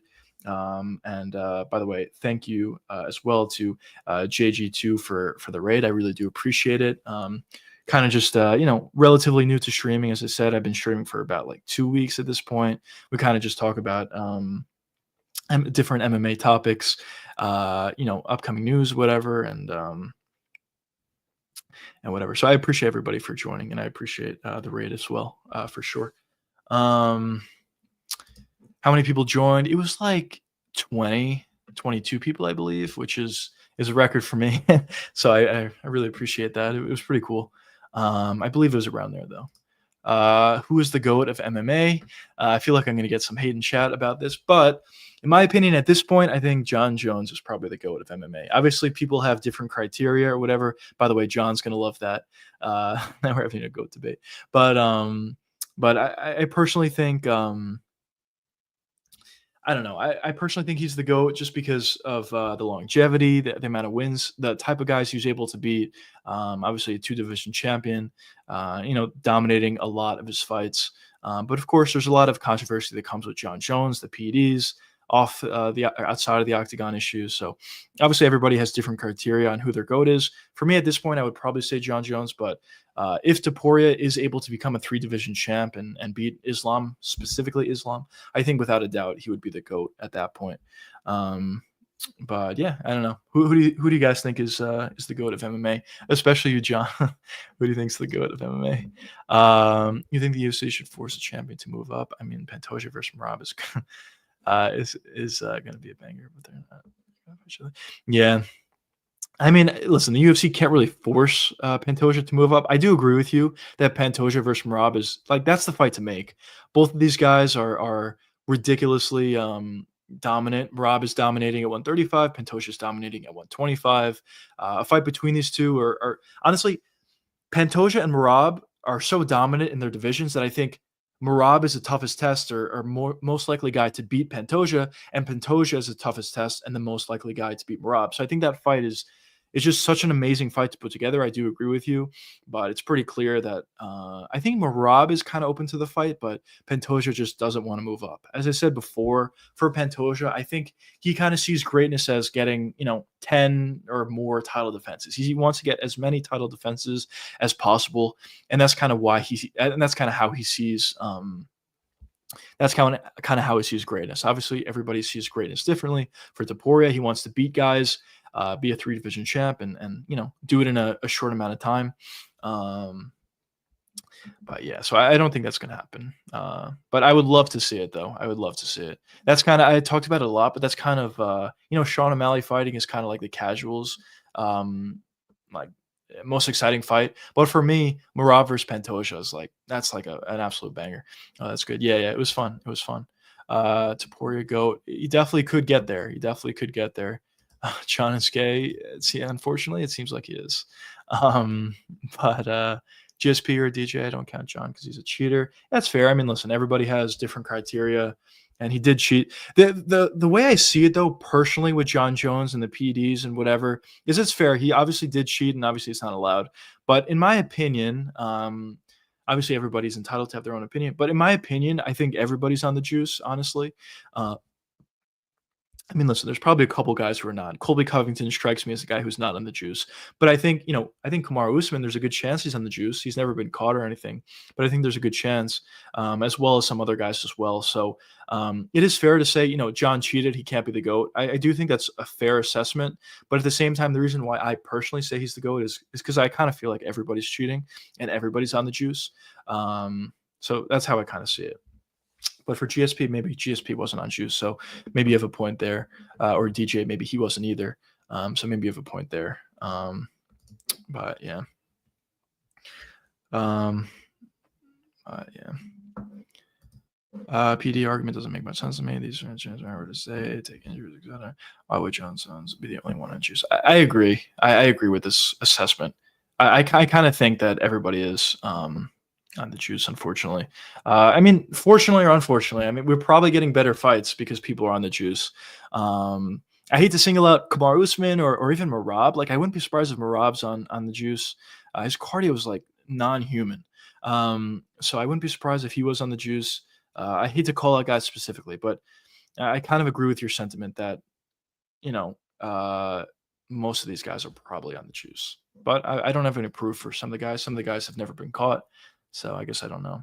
I think the reason why Pantoja won so many title fights is because of DJ. Yeah, this is 100% true, by the way. And I think yeah, I agree. I 100% agree. I kind of think Pantoja just wants to get as many title defenses as he can. At this point, what is he at? 4 or 5? I think he's at 4 at this point, maybe. The quality of wins are probably higher than DJ's, but yeah, he's at 4 title defenses at this point. I don't know if he's shooting for a specific number, but I think he's just going to go as long as he possibly can, get as many title defenses as he possibly can. If he ever loses the belt and he still feels that he's in his prime, maybe at that point he can move up to 135 and try to fight Merab for the second belt. But overall, I think it's pretty unlikely that we see Merab and Pantoja. I think you should assume so. That's fair. I mean, listen, I don't have any proof that these guys are on juice. I could be completely wrong. But yeah, that's kind of how I see it personally. I don't think ever, and I think like 30% on the juice, and top 10 or 100% on roids. Yeah, that's fair. Yeah, that's fair. I mean, obviously, listen, as Leo said, like, we don't know for sure, I guess, but I just think there's just a decent chance that a lot of these guys are probably on juice, but I don't necessarily have any proof or anything like that. But yeah, good doctors. Usman's got a good doctor, I think. But listen, maybe Usman's not on the juice. Could be wrong. But yeah. Oh shit. 1 second, boys. I got to I ordered food. 1 second, boys.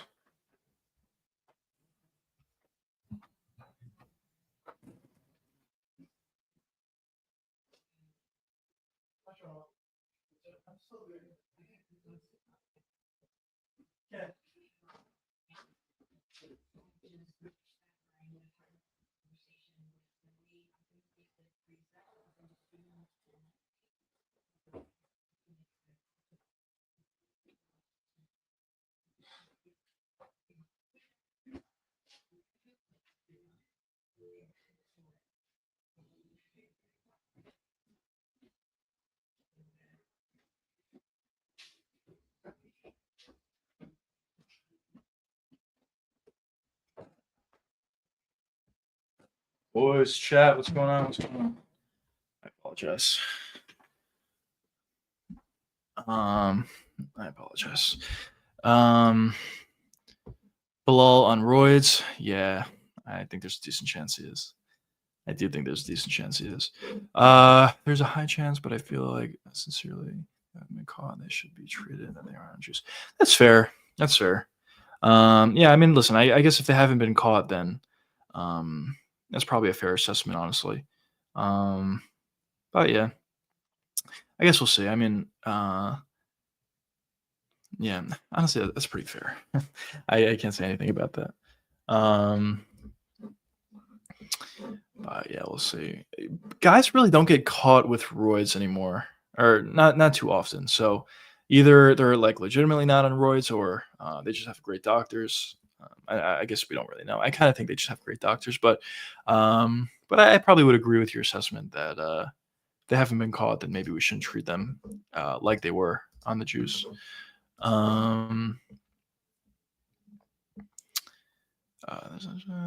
Wait. I wouldn't be surprised if Topuria comes out with his own meat picture, with the weight or whatever. I actually didn't see it because I don't want to see it, but I was hearing the weight thing, so maybe Topuria will do the same. Who do you think Charles next fight? Carlos Prates, you mean? For Carlos Prates, I'll actually answer both Charles Oliveira and Carlos Prates. For Carlos Prates, his next fight is actually already booked. Oh, why do you think? Wait, what? Why do you think of Carlos? Oh, what do I? Okay, I'm sorry, I'm retarded. Sorry, I don't know if I can say that word. But what do I think of his next fight? I think he's gonna win. Jeff Neal has been historically a guy that is very inconsistent. In one fight, he'll look like a world beater. His inside boxing is really good. He puts combinations together pretty well. His nickname's Hands of Steel. He hits pretty hard as well. And then in his next performance, looked terrible. So I think with Jeff Neal, it's kind of a weird one where we don't know exactly which Jeff Neal we're going to get out there. I think against Carlos Prates, he's going to look pretty good though. Or he's going to be a better version of himself. But in my opinion, how I see the fight going is I think it's going to be a fun one. I think both guys are going to land shots, but at the end of the day, I think Prates is going to do a good job at keeping range, landing a big left straight or left hook or whatever, and I think he'll be able to knock out Jeff Neal. So that's kind of how I see the fight. Jeff Neal is a good fighter. I think he's pretty underrated, but I think Prates is actually like very good. I think his last fight versus Ian Gary, yes, he did lose, and Ian Gary is a good fighter. I mean, I know a lot of people don't like him, but I do like to give him credit. He is a good fighter. He does a great job at stopping what his opponents like to do. It doesn't always turn out to be fun fights, but he does a good job at that. But with all that being said, it seemed like Prates probably could have went a little bit more in the Ian Gary fight. And if he did throw more punches and went forward a little bit more, I think that he probably would have been able, or I don't know, probably, but there's a decent chance he would have been able to find a finish. Of course, he almost even finished Ian Gary at the end of that. I believe it was a 5-rounder at the end of that 5th round.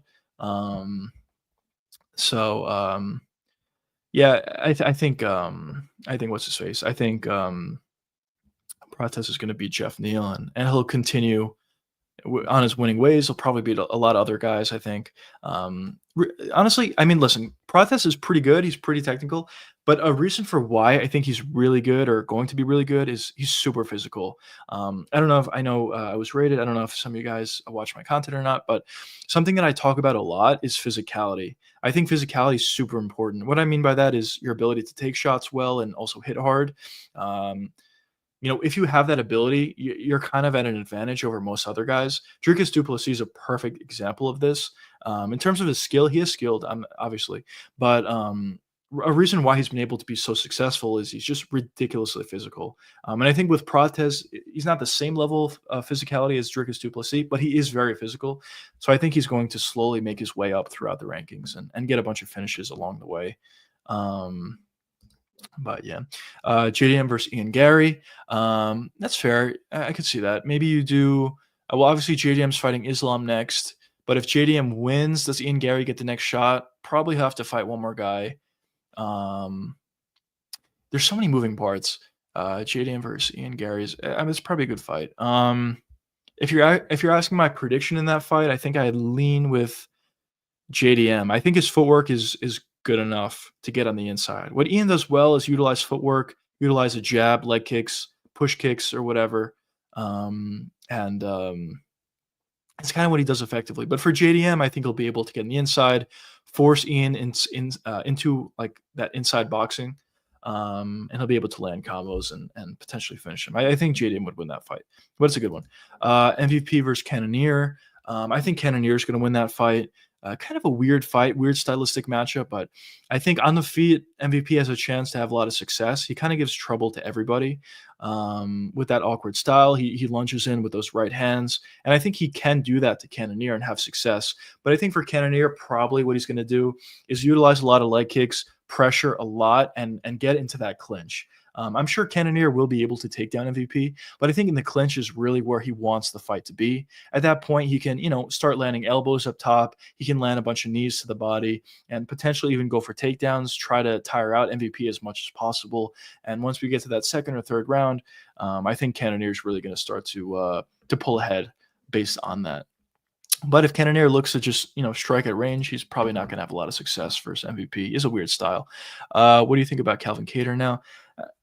He should retire, in my opinion. Calvin Kattar, going into the fight against Steve Garcia, I actually thought that that he had a chance to win. I thought he had slicker boxing than Garcia. Garcia did impress me, actually. He looked very good in that fight. He did impress me. But I kind of thought that, Calvin would have slicker boxing, maybe be able to land some nice counter shots. But in that fight, he basically didn't do anything. He didn't really go forward at all. He didn't really even look to land any counters in that fight.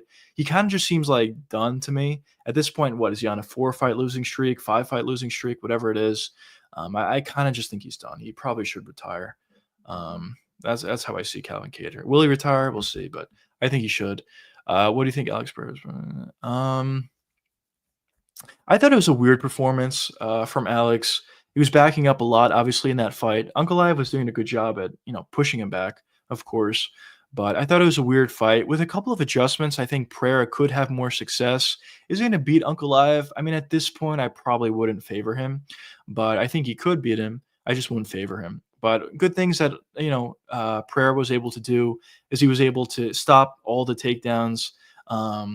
He was able to land leg kicks, obviously, but I think going into their next fight, Pereira is probably going to have a better game plan. I think he'll be a little bit more active, not allow Ankalaev just to essentially walk into range. I think we'll see more jabs, more left hooks, more right straights, maybe some body kicks. I know Pereira doesn't do this all that often, but maybe push kicks up the middle could be effective for Pereira, just to keep Ankalaev off of him a little bit, create a little bit more space. Where Pereira wants to be is kind of at space where he can land leg kicks, where he can, set up his left hook, where he can land body jabs, regular jabs, right straights. When it's in that condensed area, Pereira just doesn't have as much success. And that's really where Ankalaev was able to thrive in that fight. So I guess I would say weird performance for Pereira, but I think he could make some improvements and maybe have more success in the next fight. But as I said, I would still favor Ankalaev. Anyways, Max versus Conor. Who wins if that happens? Current Conor, I would probably have to lean with Max just because we don't really know anything. I think Conor's stylistic matchup, obviously we've seen it in the past, and Conor was able to have success against a young Max Holloway. But current Conor, we just don't know. But stylistically, I think Conor, if he were in a good state at this point, I think he has a good stylistic matchup to beat Max Holloway. Obviously, as I said, he already beat him when Max was earlier on in his career. But, Max obviously does a good job at pushing forward, putting a lot of combinations together, putting together a lot of, putting pressure and putting volume on his opponents. And due to that, I think Conor will be able to utilize distance management and land a big left hook and potentially hurt him and just beat Max Holloway. But this current version of Conor, I don't know. I think he's probably never going to fight again at this point. And obviously there's a lot of things coming out about Conor, to say the least. So I don't know how focused he is on fighting, but Prime Conor beats Max. Prime Conor beats Prime Max, I think. Very nice, Leo. I didn't see it. I'm refusing to see it, but I believe you. Max versus Tony, if that happened, that's an interesting fight.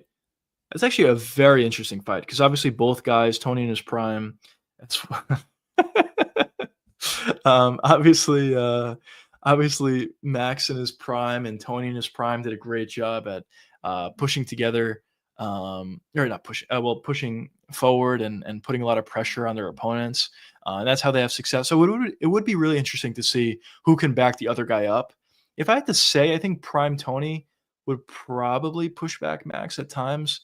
I'm gonna say Tony, prime Tony. I mean, obviously, this version of Tony would get dominated by Max, but prime Tony, I'm assuming you're talking about. I think prime Tony would win. Leah says it's crooked. I think Max is a better version of Nate. That's the reason I asked.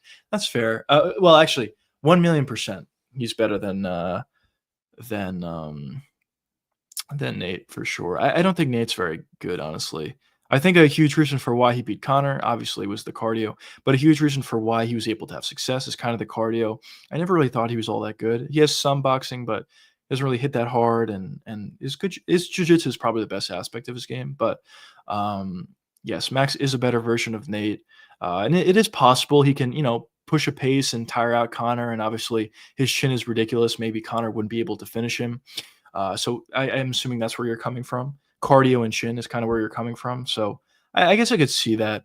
I don't know. I just feel like prime Conor would be able to land a counter shot, and I don't know.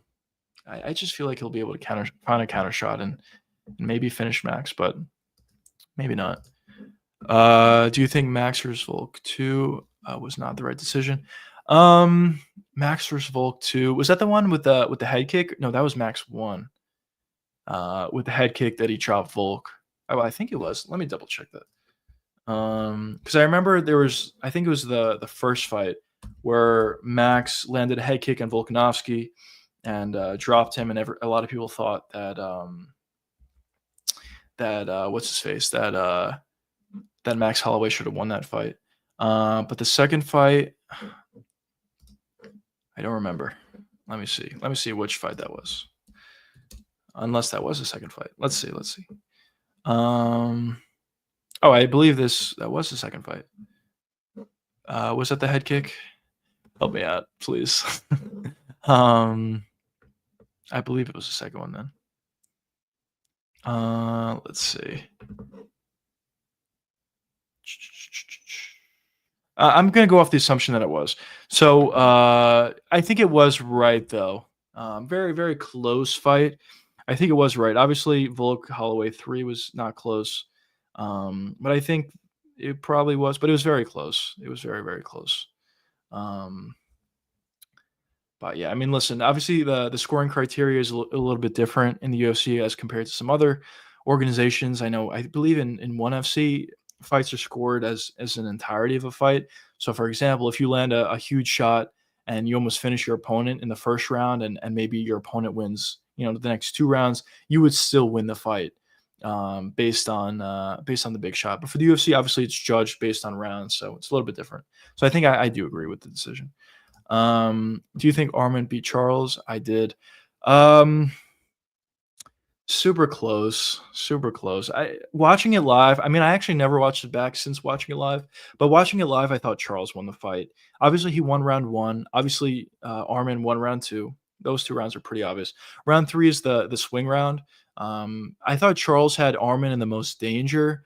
I mean, I guess the Anaconda or whatever, or the dart stroke, I should say, wasn't that close, I guess. But I also feel that Charles had Arman in the most danger in that 3rd round. And how the judging criteria is really supposed to be is the winner of a round would be the fighter that lands more damage or has or is closer to finishing the fight, I should say, in that round. And I kind of felt that Charles was closer to finishing the fight in that 3rd round. So I personally would have gave it to Charles. But as I said, I didn't watch the fight back since watching it live back then, so I probably have to rewatch it to to get a better to give a better answer to you.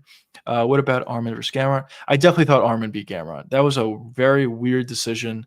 It is funny because Gamrot is probably a pretty tough stylistic matchup for Armin, so it looked closer than I think it should have been. Like I think Armin is a significantly better fight than Gamrot, but I think stylistically it's kind of a tough fight for him. But I thought it was a robbery. I thought Armin definitely won that fight. Why am I the only one talking? I don't know. A lot of people left from the raid, unfortunately. But I appreciate you for being here, though. Thanks so much for asking questions as well. I really do appreciate it. Reyes versus Jones. Who do I thought won? Probably Reyes. I got to rewatch the fight, but probably Reyes. I think Reyes probably won that fight, but it was close. Obviously, they gave it to Jones, but it was very close. But yeah, that was an interesting one. But we'll see. I mean, Reyes is still here. I mean, he's on a win streak. Maybe he can get a title shot relatively soon. He's not that far away. Probably 2 fights away. Maybe 1 fight away if he fights Roundtree next, and he's able to get a win. We'll see. We'll see. It would be a very weird timeline if we see Dominic Reyes fight Alexander Volkanovski. It would be a weird timeline to see if we see Reyes fight Pereira, or if we see Reyes fight Ankalaev. That would be a weird timeline, but it is possible. Probably just 1 or 2 fights that go his way, and we might see that fight. But yeah, good for Dominic Reyes. Did a really good job at pulling back his putting together his career once again. But yeah, I mean that's pretty much it. I don't know if you guys are interested in sports betting. I did show this earlier on, but that was before the raid. I guess I can show it quickly again. For this upcoming card, I have a few plays that I like. Betting wise, obviously not financial advice or anything, but these are just a couple plays that I personally like for this upcoming card. So I personally like Prado. I really don't think Nikolai is very good. So I personally like the value here. I'll probably throw a couple units on this. I really like Vinicius Oliveira to beat Kyler Phillips. I'm actually very confident about this. I have a video breaking this fight down coming out on Wednesday. I believe either Wednesday or Friday at 2 p.m. Eastern time. Everybody that's new in chat, I post videos Wednesday and Friday, 2 p.m. Eastern time. I also live stream every day during the week, 8 p.m. Eastern time, and on weekends at 2 p.m. Eastern time. Anyways, though, I'm very confident that Oliveira is going to win. You are kind of getting a premium here at -174, but I'm very confident he's going to win. So I'll probably throw a couple of units on Vinicius. Another play I kind of like is Pitbull. Pitbull he's a counter striker. In his last fight versus Yair, he didn't have much success. But against Dan Ige, he's going to be very aggressive. I think there will be a lot of counter opportunities, and I think it's kind of a good stylistic matchup for Pitbull. So I like that. And the main thing is I like Max Holloway. I think Max is going to win that fight. But those are kind of the bets that I like. I'll probably do a updated list with props and everything whenever they come out later on in the week. But yeah, if you guys were interested in that, there's some free plays for this upcoming week. Imagine if DDP for Samsad is not goofy. I'm going to DDP. Yeah. Yeah. I don't know. That's such a good fight. I don't know. It's going to be determined by the first round. If listen, Hamzat's going to be able to take down DDP, almost guaranteed. But if DDP can survive round 1, I think he's really going to start to build in round 2, 3, 4, and especially in 5. Hamzat goes all out in the first round. He does have cardio issues. If he does gas out, which I believe he probably would, if DDP is able to make it out of the first round, then DDP is really going to do a good job at putting on a pace, putting pressure, body kicks, throwing a lot of shots Hamzat's way, and I wouldn't be surprised if DDP won that fight. But Hamzat's an amazing fighter, best wrestler in the UFC in my opinion, and it'll be interesting. Imagine if Movsar loses next fight. It'd be funny as shit. It would be pretty funny, honestly. He's probably deserved a title shot for a long time, and finally, it seems that he's going to get his his number one contender fight versus Pico, and he'll get a title shot next if he wins that. A little bit of a setback here with Movsar pulling out of his last fight, or pulling out of this upcoming fight. But still, it would be pretty funny if he lost his next fight. I think it's possible, honestly. But I don't know. I think it's possible that Pico beats Movsar. I think it's probably kind of like a 50-50 fight. That's probably how it'll go, in my opinion. Bro, I keep commenting, but it doesn't show up. I don't know why, actually. Well, I saw that comment. Maybe it's like YouTube censoring kind of thing. If you said anything that's deemed not appropriate or whatever, possibly that's why. But yeah, I don't know. I hope it allows you to comment. I appreciate all your guys' comments and everything. Imagine if Khamzat quit in the 4th round. Yeah. Yeah. Honestly, I could see it. I could see it. All right. This is how I think the fight's going to play out. I think round 1, Khamzat's obviously going to win round 1. He's going to have a lot of success. He's going to take down Dricus, but I think Dricus is going to be able to put up a fight. I think he's going to stop a couple takedowns. He's going to make Khamzat work in the 1st round, but eventually Khamzat's going to be able to get a takedown, probably put DDP in a pretty bad situation, but DDP survives. Round 2, I think Khamzat is still going to be there. He'll still have success. And I wouldn't be shocked if he won round 2, but round 2 is not going to be as dominant as round 1. Then going forward in round 3, I think round 3 is going to be really the swing round where Khamzat starts to gas out a little bit more noticeably. Dricus does a good job at picking up the pace, pressuring Khamzat quite a bit. We're going to see Khamzat back up, I believe, in the 3rd round. Maybe a lot of body shots for Dricus. And I honestly wouldn't even be shocked if starting in the 3rd round, if Dricus shot a takedown. Maybe it's not the best idea ever, but stopping takedowns is a lot more tiring than defending against shots. So maybe Dricus will, even if he gets reversed or whatever, he'll see it as an opportunity to tire out Khamzat. And in round 3, as I said, I think it'll be the swing round. Round 4, I think Dricus is really going to pick it up. And in round 5, I definitely think he's going to pick it up. And don't be shocked if Dricus finds a finish, not only beats Khamzat, but finds a finish. I wouldn't be shocked, but obviously Khamzat is an amazing fighter. So we'll see. I said hate. Oh yeah, I don't know. Well, I see your comment now, so I don't know. I don't think. But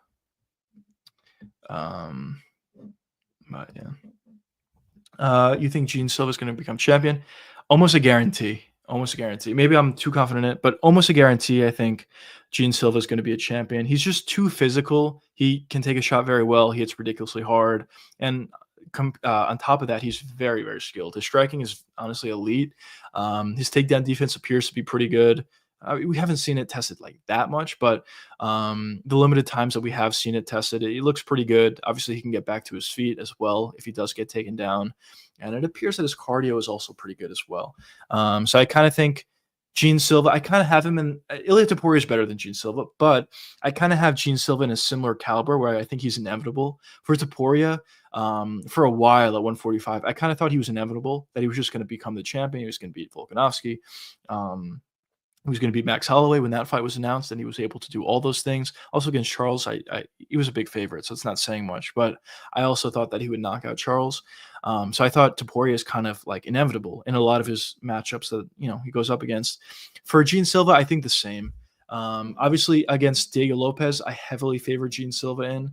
But just looking at 145 pounds, Gene Silva versus Volkanovski, I think Gene beats him. Volkanovski is an amazing fighter, and even at this age and this stage of his career, he's still amazing. Skill for skill, he's one of the best. But the thing that Volkanovski at this point struggles with is guys that hit really hard and are super athletic, and Gene Silva is exactly that, alongside with the fact that he is very technical. So I think he would beat Volkanovski. I think he would beat Max Holloway. I think he would beat Evloev. Although Evloev might be a tough fight for Gene Silva, I still think he would beat him, though. Diego Lopez, he's matched up against. I think he'll beat him. Yair Rodriguez, I definitely think Gene would beat. Ortega, I definitely think Gene would beat. Arnold Allen, I think he'll beat. It's difficult for me to see a guy that would beat Gene Silva at 145. Maybe I'm glazing or whatever, but I really think Gene Silva is going to be very good. Not you, by the way, to Ankh. Oh, yeah, no, all good. No, don't worry about it. But Silva versus Lopez, who's gonna win? Silva. I definitely think Silva's gonna win. The thing about Lopez is he does have a great chin and he is very physical, so he'll probably be able to take some shots from Gene Silva. I just think Gene Silva is a lot more technical than Diego Lopez is, and also he can take a shot. So I don't know. I'm very confident that Gene Silva would win that fight. If DDP beat Hamzat, I don't think any minute would beat him. I completely agree. Hamzat's the only guy that could beat him. That can beat DDP. But if DDP beats Hamzat, I agree. Ironically, if DDP beats Hamzat, I think we could see DDP versus RDR, which would be plot armor versus plot armor. But I think Dricus would win that fight. But it'd be a really interesting fight, to say the least. But it is possible. But listen, I think DDP beats him. Just looking through the rankings, outside of that, I mean, he already beat Strickland a couple times. Dricus will almost definitely beat Imavov. I'm pretty confident in that. Though Imavov is pretty good, but I think Dricus will beat him. Adesanya, he already beat. Whitaker, he already beat. Caio Bahalio, I think Dricus would beat. Cannonier, he would beat. And guys lower than that, I don't think have much of a chance to become champions or to even contend. Honestly, maybe RDR is the one guy, but as I said, I think Dricus would beat RDR. But yeah, some interesting fights. Sabit is best one is Calvin Kattar. People say he can beat. Yeah, that's fair. His best win is actually Calvin Kattar. I mean, listen, Calvin Kattar in his prime was actually a good fighter, but obviously he wasn't an elite fighter. We saw what Max Holloway was able to do to him. Volkanovski would probably do a similar thing, honestly. So yeah, but listen, Zabit was really good. He obviously was very skilled. His problem was his cardio or lack thereof. So yeah, I don't know. Is what it is, I guess. But he's retired. I heard there's some rumors of him possibly coming back, but I don't think he's coming back. I think he's probably retired, or will stay retired, I should say.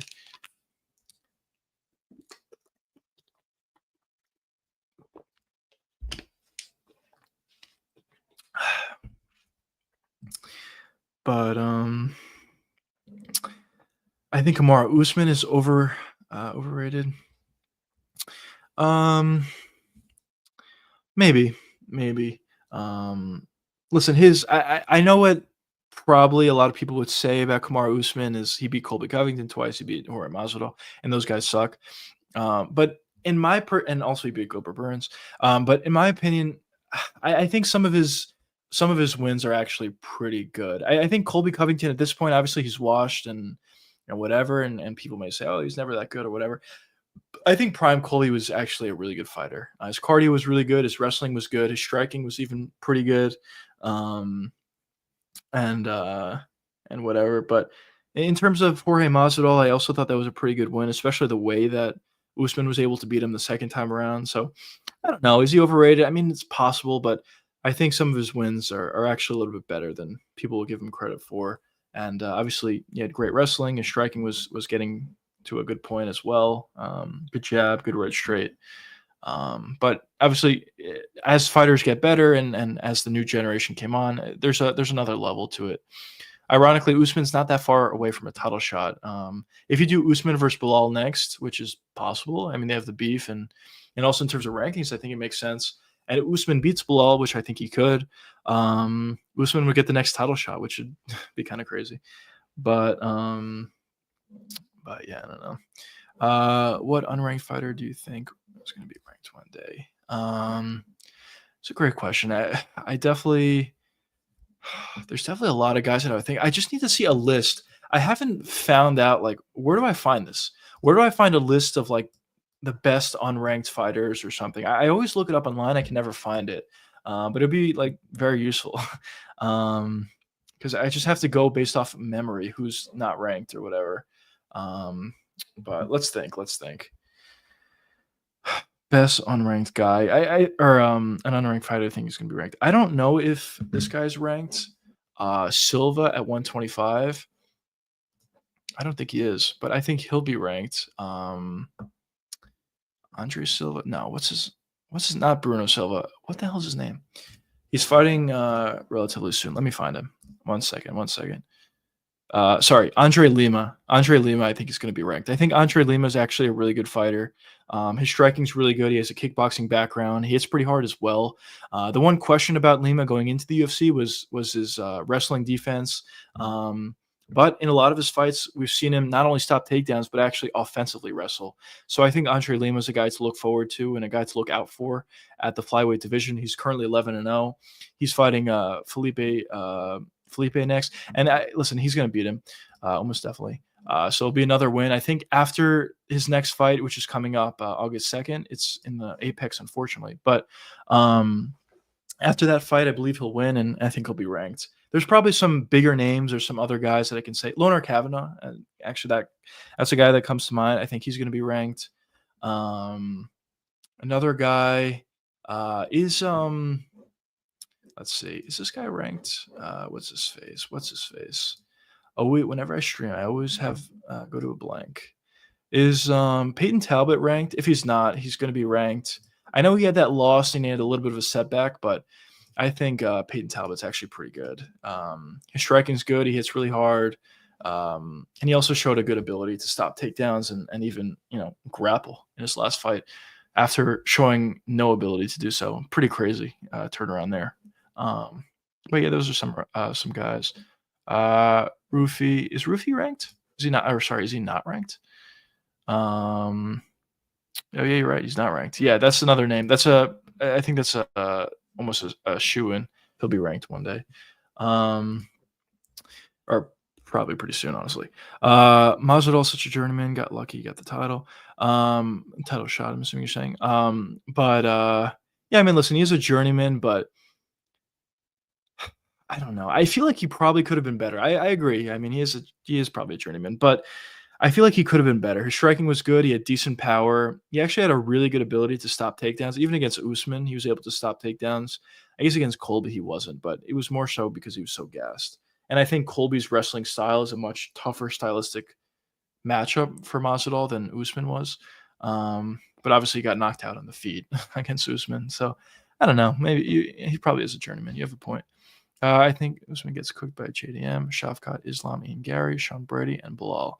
I agree with most of the guys. I think Usman loses to JDM almost for sure. He loses to Shavkat, probably almost for sure. He loses to Islam.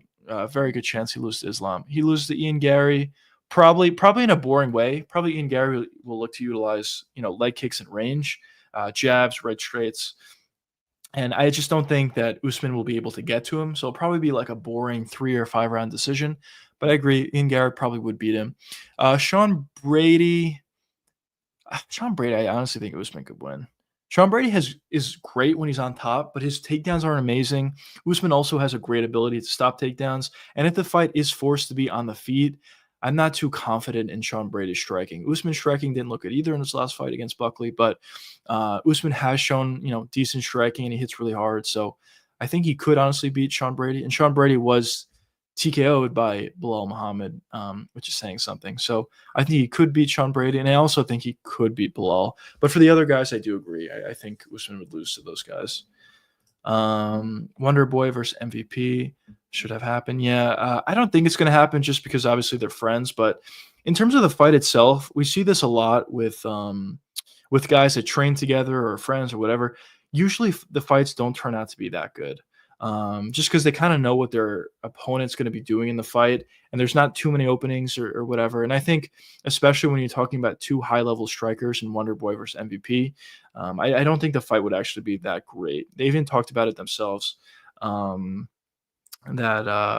they don't want to fight each other because they're friends, obviously, but also they don't think the fight is going to be that fun, which I probably would agree with, but.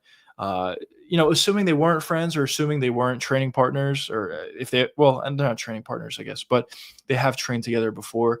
Assuming all that never happened, I think the fight could be really good. But yeah. Usman got 0-1 against Bilal. This is why he didn't post the fight. Yeah, it's possible. It is possible. But I would like to see that fight get put together, though, just because they do have the beef. I would like to see that fight get put together. But we'll see. I know Bilal was talking. I don't know if Bilal was talking about it, but there's some rumors about Bilal fighting Shavkat next. That was supposed to be the fight for the belt, but maybe they put the fight back together as a number one contender fight. But for Shavkat, I also heard that he didn't want to fight a number one contender fight. He only wanted to fight for the belt. So I don't know how that's going to play out. We'll see. But there's been a million guys who said that in the past, and they just take more money and they fight a number one contender fight or whatever. So we'll see what happens. I personally would like to see Usman Bilal, but maybe it'll be Bilal versus Shavkat. What do you think of Usman Nurmagomedov coming to the UFC since Islam is at 170 now? I don't mind the idea. I mean, he's pretty good. Obviously, he has good striking. But the one thing that I don't love about Usman is his kicks are kind of the basis of his striking. And yes, I mean, guys have been able to have success with that. But in my opinion, I don't love that. In my opinion, I prefer a striking style that I would personally prefer is a boxer or a kickboxer that has a good ability to kick, as opposed to a guy whose kicks are the majority of his stand-up. Obviously, Usman can he can box a little bit, but for the majority, it's mostly just kicks. He's very diverse with the kicks. So that's the one thing. That's the one knock I'll say. And also, he did look a little bit gassed in his last fight versus the Irish guy, whatever his name was. I almost thought that he lost to him in his last fight, but still, he's pretty good. Still Usman, and obviously a lot of guys from the PFL are going to the UFC now anyway, so I wouldn't be shocked if that happened. But overall, he's a good fighter, so I would personally like to see that add more talent to the UFC, and the more talent they add, the better cards they'll be able to put together. So I would personally like to see that. You said and stream that top. I completely agree. I think we saw that. I think Jamal Hill's not a journeyman. I don't want to say that. He lost to the best. He lost to Yuri. He lost to Roundtree, and he lost to Pereira. But I think Jamal Hill's a guy that should move up to heavyweight. I think he'll have a lot of success. Reason being is he's very durable. He hits really hard, and he's not super skilled. So I think at heavyweight he can have a lot of success. Actually, he's not going to be a champion, but I think he could beat a lot of guys. I think he could become a ranked fighter at the heavyweight division, and that's a guy that I kind of have my eye on, especially if he fights again against Dominic Reyes and he loses, or he fights somebody else and he loses. I think he probably should move up to heavyweight. But also another guy that just did that on his last card. On this last card was Vitor Petrino. I think his move to heavyweight is a very smart one. I don't think Petrino's that good, but I think him at heavyweight is a much better fighter. He has kind of similar traits to Jamal Hill. Jamal's better than Petrino, but he has similar traits where he hits really hard, he has a good chin, and he even has some wrestling. He showed in his last fight. So I think Petrino moving up to heavyweight is a good move. And yeah, there's probably some other guys as well at light heavyweight that probably should move up to heavyweight. The heavyweight division is just so bad at this point that you don't have to be that good to have success at that weight class. I feel like he could make 145. He is quite skinny. Yeah, it's possible. He's actually pretty skinny. Maybe he could. Maybe he'll have even more success at that weight class. Talking about Usman, Nurmagomedov. But yeah, that's possible. Boxing is the meta for the UFC right now. Ilya, JDM, Tom, Unk are examples. I agree. I think boxing is certainly the meta at this point. As I said, I mean, listen, you can have success, of course, with kicking being the main part of your game. Maybe at you can get into the rankings like that. Maybe you can make it throughout the rankings, but I just don't think you're going to be a champion or be a long-reigning champion if you have that. It's kind of a pretty big flaw in your game.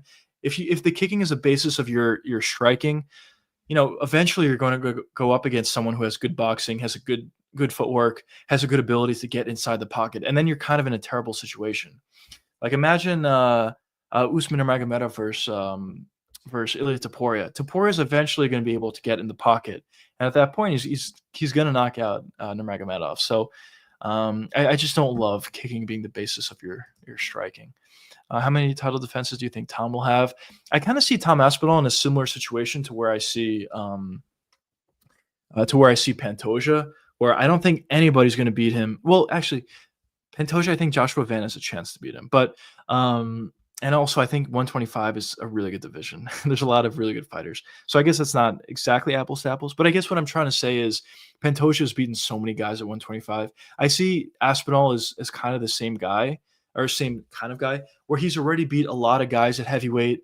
He's finally officially the undisputed champion at heavyweight. He's probably going to fight Cyril Gane next. He's going to beat him, 90% certainty on that one. If he fought Volkov again, he already beat him before. He'll beat him again.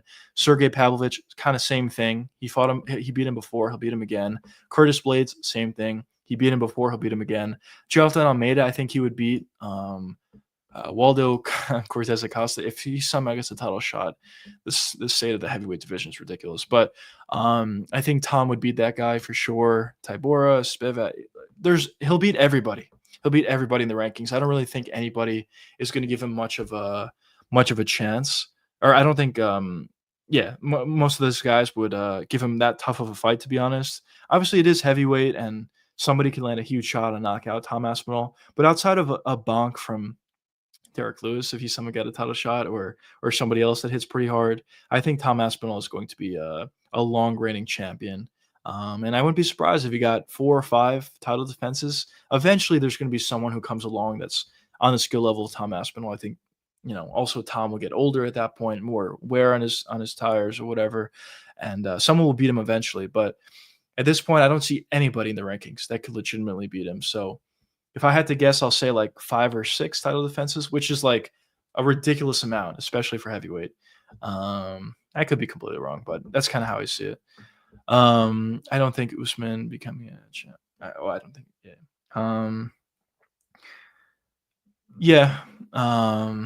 I agree. Listen, he's not beating Ilya, but Ilya's also probably not going to stick around that long at 155, so he'll probably fight somebody else if he wanted to become champion. But he is a really good fighter. Obviously, good wrestling, good kicks. I mean, has an ability to throw shots. He's very snappy. He's very athletic. And he's just very fast, honestly. So, yes, I do see him as a really good fighter at lightweight. I probably would agree with you, Leo. Probably top 5. Could honestly even be better. So he is a really good fighter. I just think when you're talking about him fighting the best of the best, like Topuria or somebody else, I think eventually somebody will be able to exploit his lack of boxing. But he is still very good, obviously. Why the fuck do you think it takes so long for people to try to box Izzy, stay at range with a kickboxer? I actually agree. Obviously, Izzy and Pereira's the same guy. We saw Uncle Live get in the pocket against Pereira, and he didn't have a lot of success. These kickboxers, Izzy and Pereira, they want to keep the fight at range, utilize kicks, utilize, long strikes, jabs, right straights, kicks, body kicks, head kicks, leg kicks. But if you get on the inside and force them into that boxing range, you can have a lot of success. I think we saw that a little bit with Evloev in their fight in the second round. Early on, Izzy was doing a great job, but eventually Evloev, got inside and he was able to land a big shot. Obviously, we saw that with Strickland, what he was able to do to Adesanya. They can have a lot of success with that. But yeah, I think we're going to see that more for Izzy if he continues to fight. I think a long reigning champion in Aspinall is going to make the division better. Yeah, I agree. When you have a long reigning champion, it almost forces you to find a better guy. I mean, Mighty Mouse was a champion forever, and the division wasn't great, let's be honest. But at this point, 125 is amazing. I think it's amazing. There's so many good fighters, so many really good contenders. So if Tom is a champion for a long time and has a bunch of title defenses, eventually there's going to be somebody that comes along that beats him, or somebody that comes along that could be a really good fighter, obviously. Pereira's boxing isn't that bad, though. Pereira's boxing is better than Adesanya's, 100%. But I think if you're able to pressure Pereira, get him alongside the cage, that's really where you can exploit his striking the most. I think that's what we saw from Uncle Liev. But I would agree with you. It's not like bad by any means, but I think that's the most exploitable part of his striking game. If you're at range with Pereira, I feel like he's just going to beat everybody at range, even at this point in his UFC career. But really, where you can have success against Pereira is getting close to him and cutting off the cage and forcing him alongside the cage. Worst male champion right now. Let's see. Worst male champion right now. I don't even think he's that bad, but I think it's got to be Ankalaev. Either Ankalaev or JDM, but in my opinion, JDM is really good. So Pantoja obviously is not the answer. He's had a bunch of title defenses and he's great. Rob, same thing. Volkanovski, I mean, he's not obviously not exactly the same guy as he was before, but he's still very good. I think his skills are, I think his skills are still there, and he still can have a lot of success. I think he'll actually beat Movsar if they did fight. So I don't think he's the answer. Topuria, obviously not. I think he's probably the number one pound for pound guy. Well, he actually is number one pound for pound guy. JDM, yes, he has no title defenses or anything like that, but I think he's really good. Very slick boxer, has shown an ability to stop takedowns, and just good stuff. Dricus, I think, is really good, and Tom Aspinall, I think, is really good. But for Magomed, I don't know. He's good. He's very defensively sound. He's good, but I think he's beatable with a couple of changes. I think Pereira could win. Do I think Pereira's going to beat Ankalaev? No, but he could win with a couple of adjustments, and some other guys I could see beating. I think Yuri has a really good chance of beating Ankalaev. But yeah, big fan of you saying Ankalaev. Yeah, I think that's probably the right answer at this point. I think Izzy versus Gastelum is the most overrated fight ever. Should not be in the Hall of Fame. Listen, I think it was like a legitimately really good fight, but I guess at the same time you could say that Adesanya was too good of a fighter to be in that close of a fight versus Gastelum. I mean, Gastelum has his abilities, but he's not that good. So yeah, I do think you could probably make that argument. So if that's the perspective you're coming from, I probably would agree with you. But I think the fight itself is pretty good, pretty fun. But Hall of Fame worthy? Yeah, maybe not. Maybe you have a point. Imagine DDP versus Yoel Romero, that Hall of Fame. That would be an amazing, amazing fight. That would actually be so amazing. Yoel versus Paula was so fun because both guys were pushing forward and throwing wild shots. But DDP versus Yoel will be amazing as well because DDP and Yoel are going to push forward and throw a lot of shots, and that would be an amazing fight. That would actually be such an amazing fight. Are you a DDP hater, Pencil? Oh, I don't know. Are you a DDP hater? I personally am a very big fan of DDP. But yeah.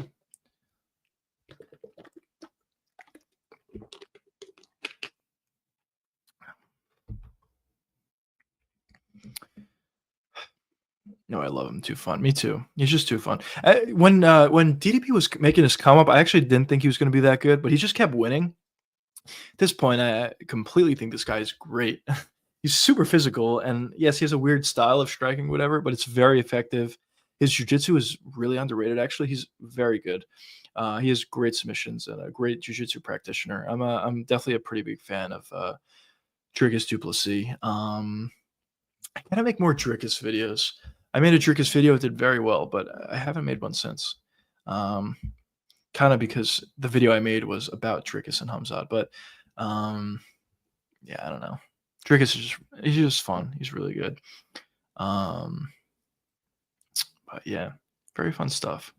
But yeah, we've been streaming for around like 2 hours, 2 hours, 15 minutes, something like that.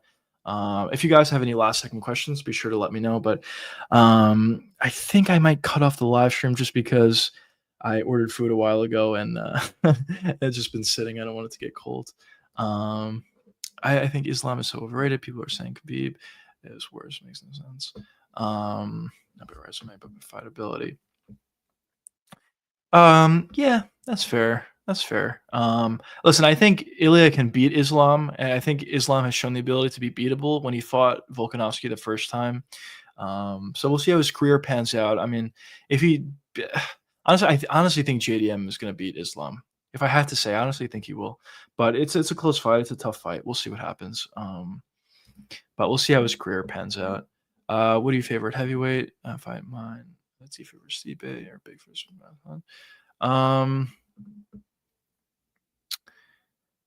do you favorite heavyweight fight? Oh, what's your favorite heavyweight fight? I'm assuming you're saying. My favorite heavyweight fight, probably DC versus Stipe. Probably DC versus Stipe. But Bigfoot Mark Hunt was amazing as well. Mark Hunt was a legend. He was the one punch walk off legend. Really fun fighter. But yeah, probably DC Stipe. That was an amazing fight. But yeah, I hate to cut it off. I know Leo and Pencil have been asking a lot of really good questions and everything, but yeah, we've been streaming for like 2.5 hours or 2 hours 15 minutes. It's been an amazing stream. I really appreciate all you guys for being here. I really appreciate you specifically, Leo, and you specifically, Pencil, for joining the squad. Joining the live stream and asking a lot of questions. Thanks so much once again for J2G for the raid. It's never happened before. It was really cool experience. I'll definitely be messaging you privately and thanking you for that. I really do appreciate it. But yeah, thanks so much for joining. If you guys are new, obviously, I live stream every day during the week, 8 p.m. Eastern time. I also stream on weekends, 2 p.m. Eastern time, and I'll see you guys tomorrow. If you guys are interested in the stream. But yeah, thanks so much. Peace out, boys.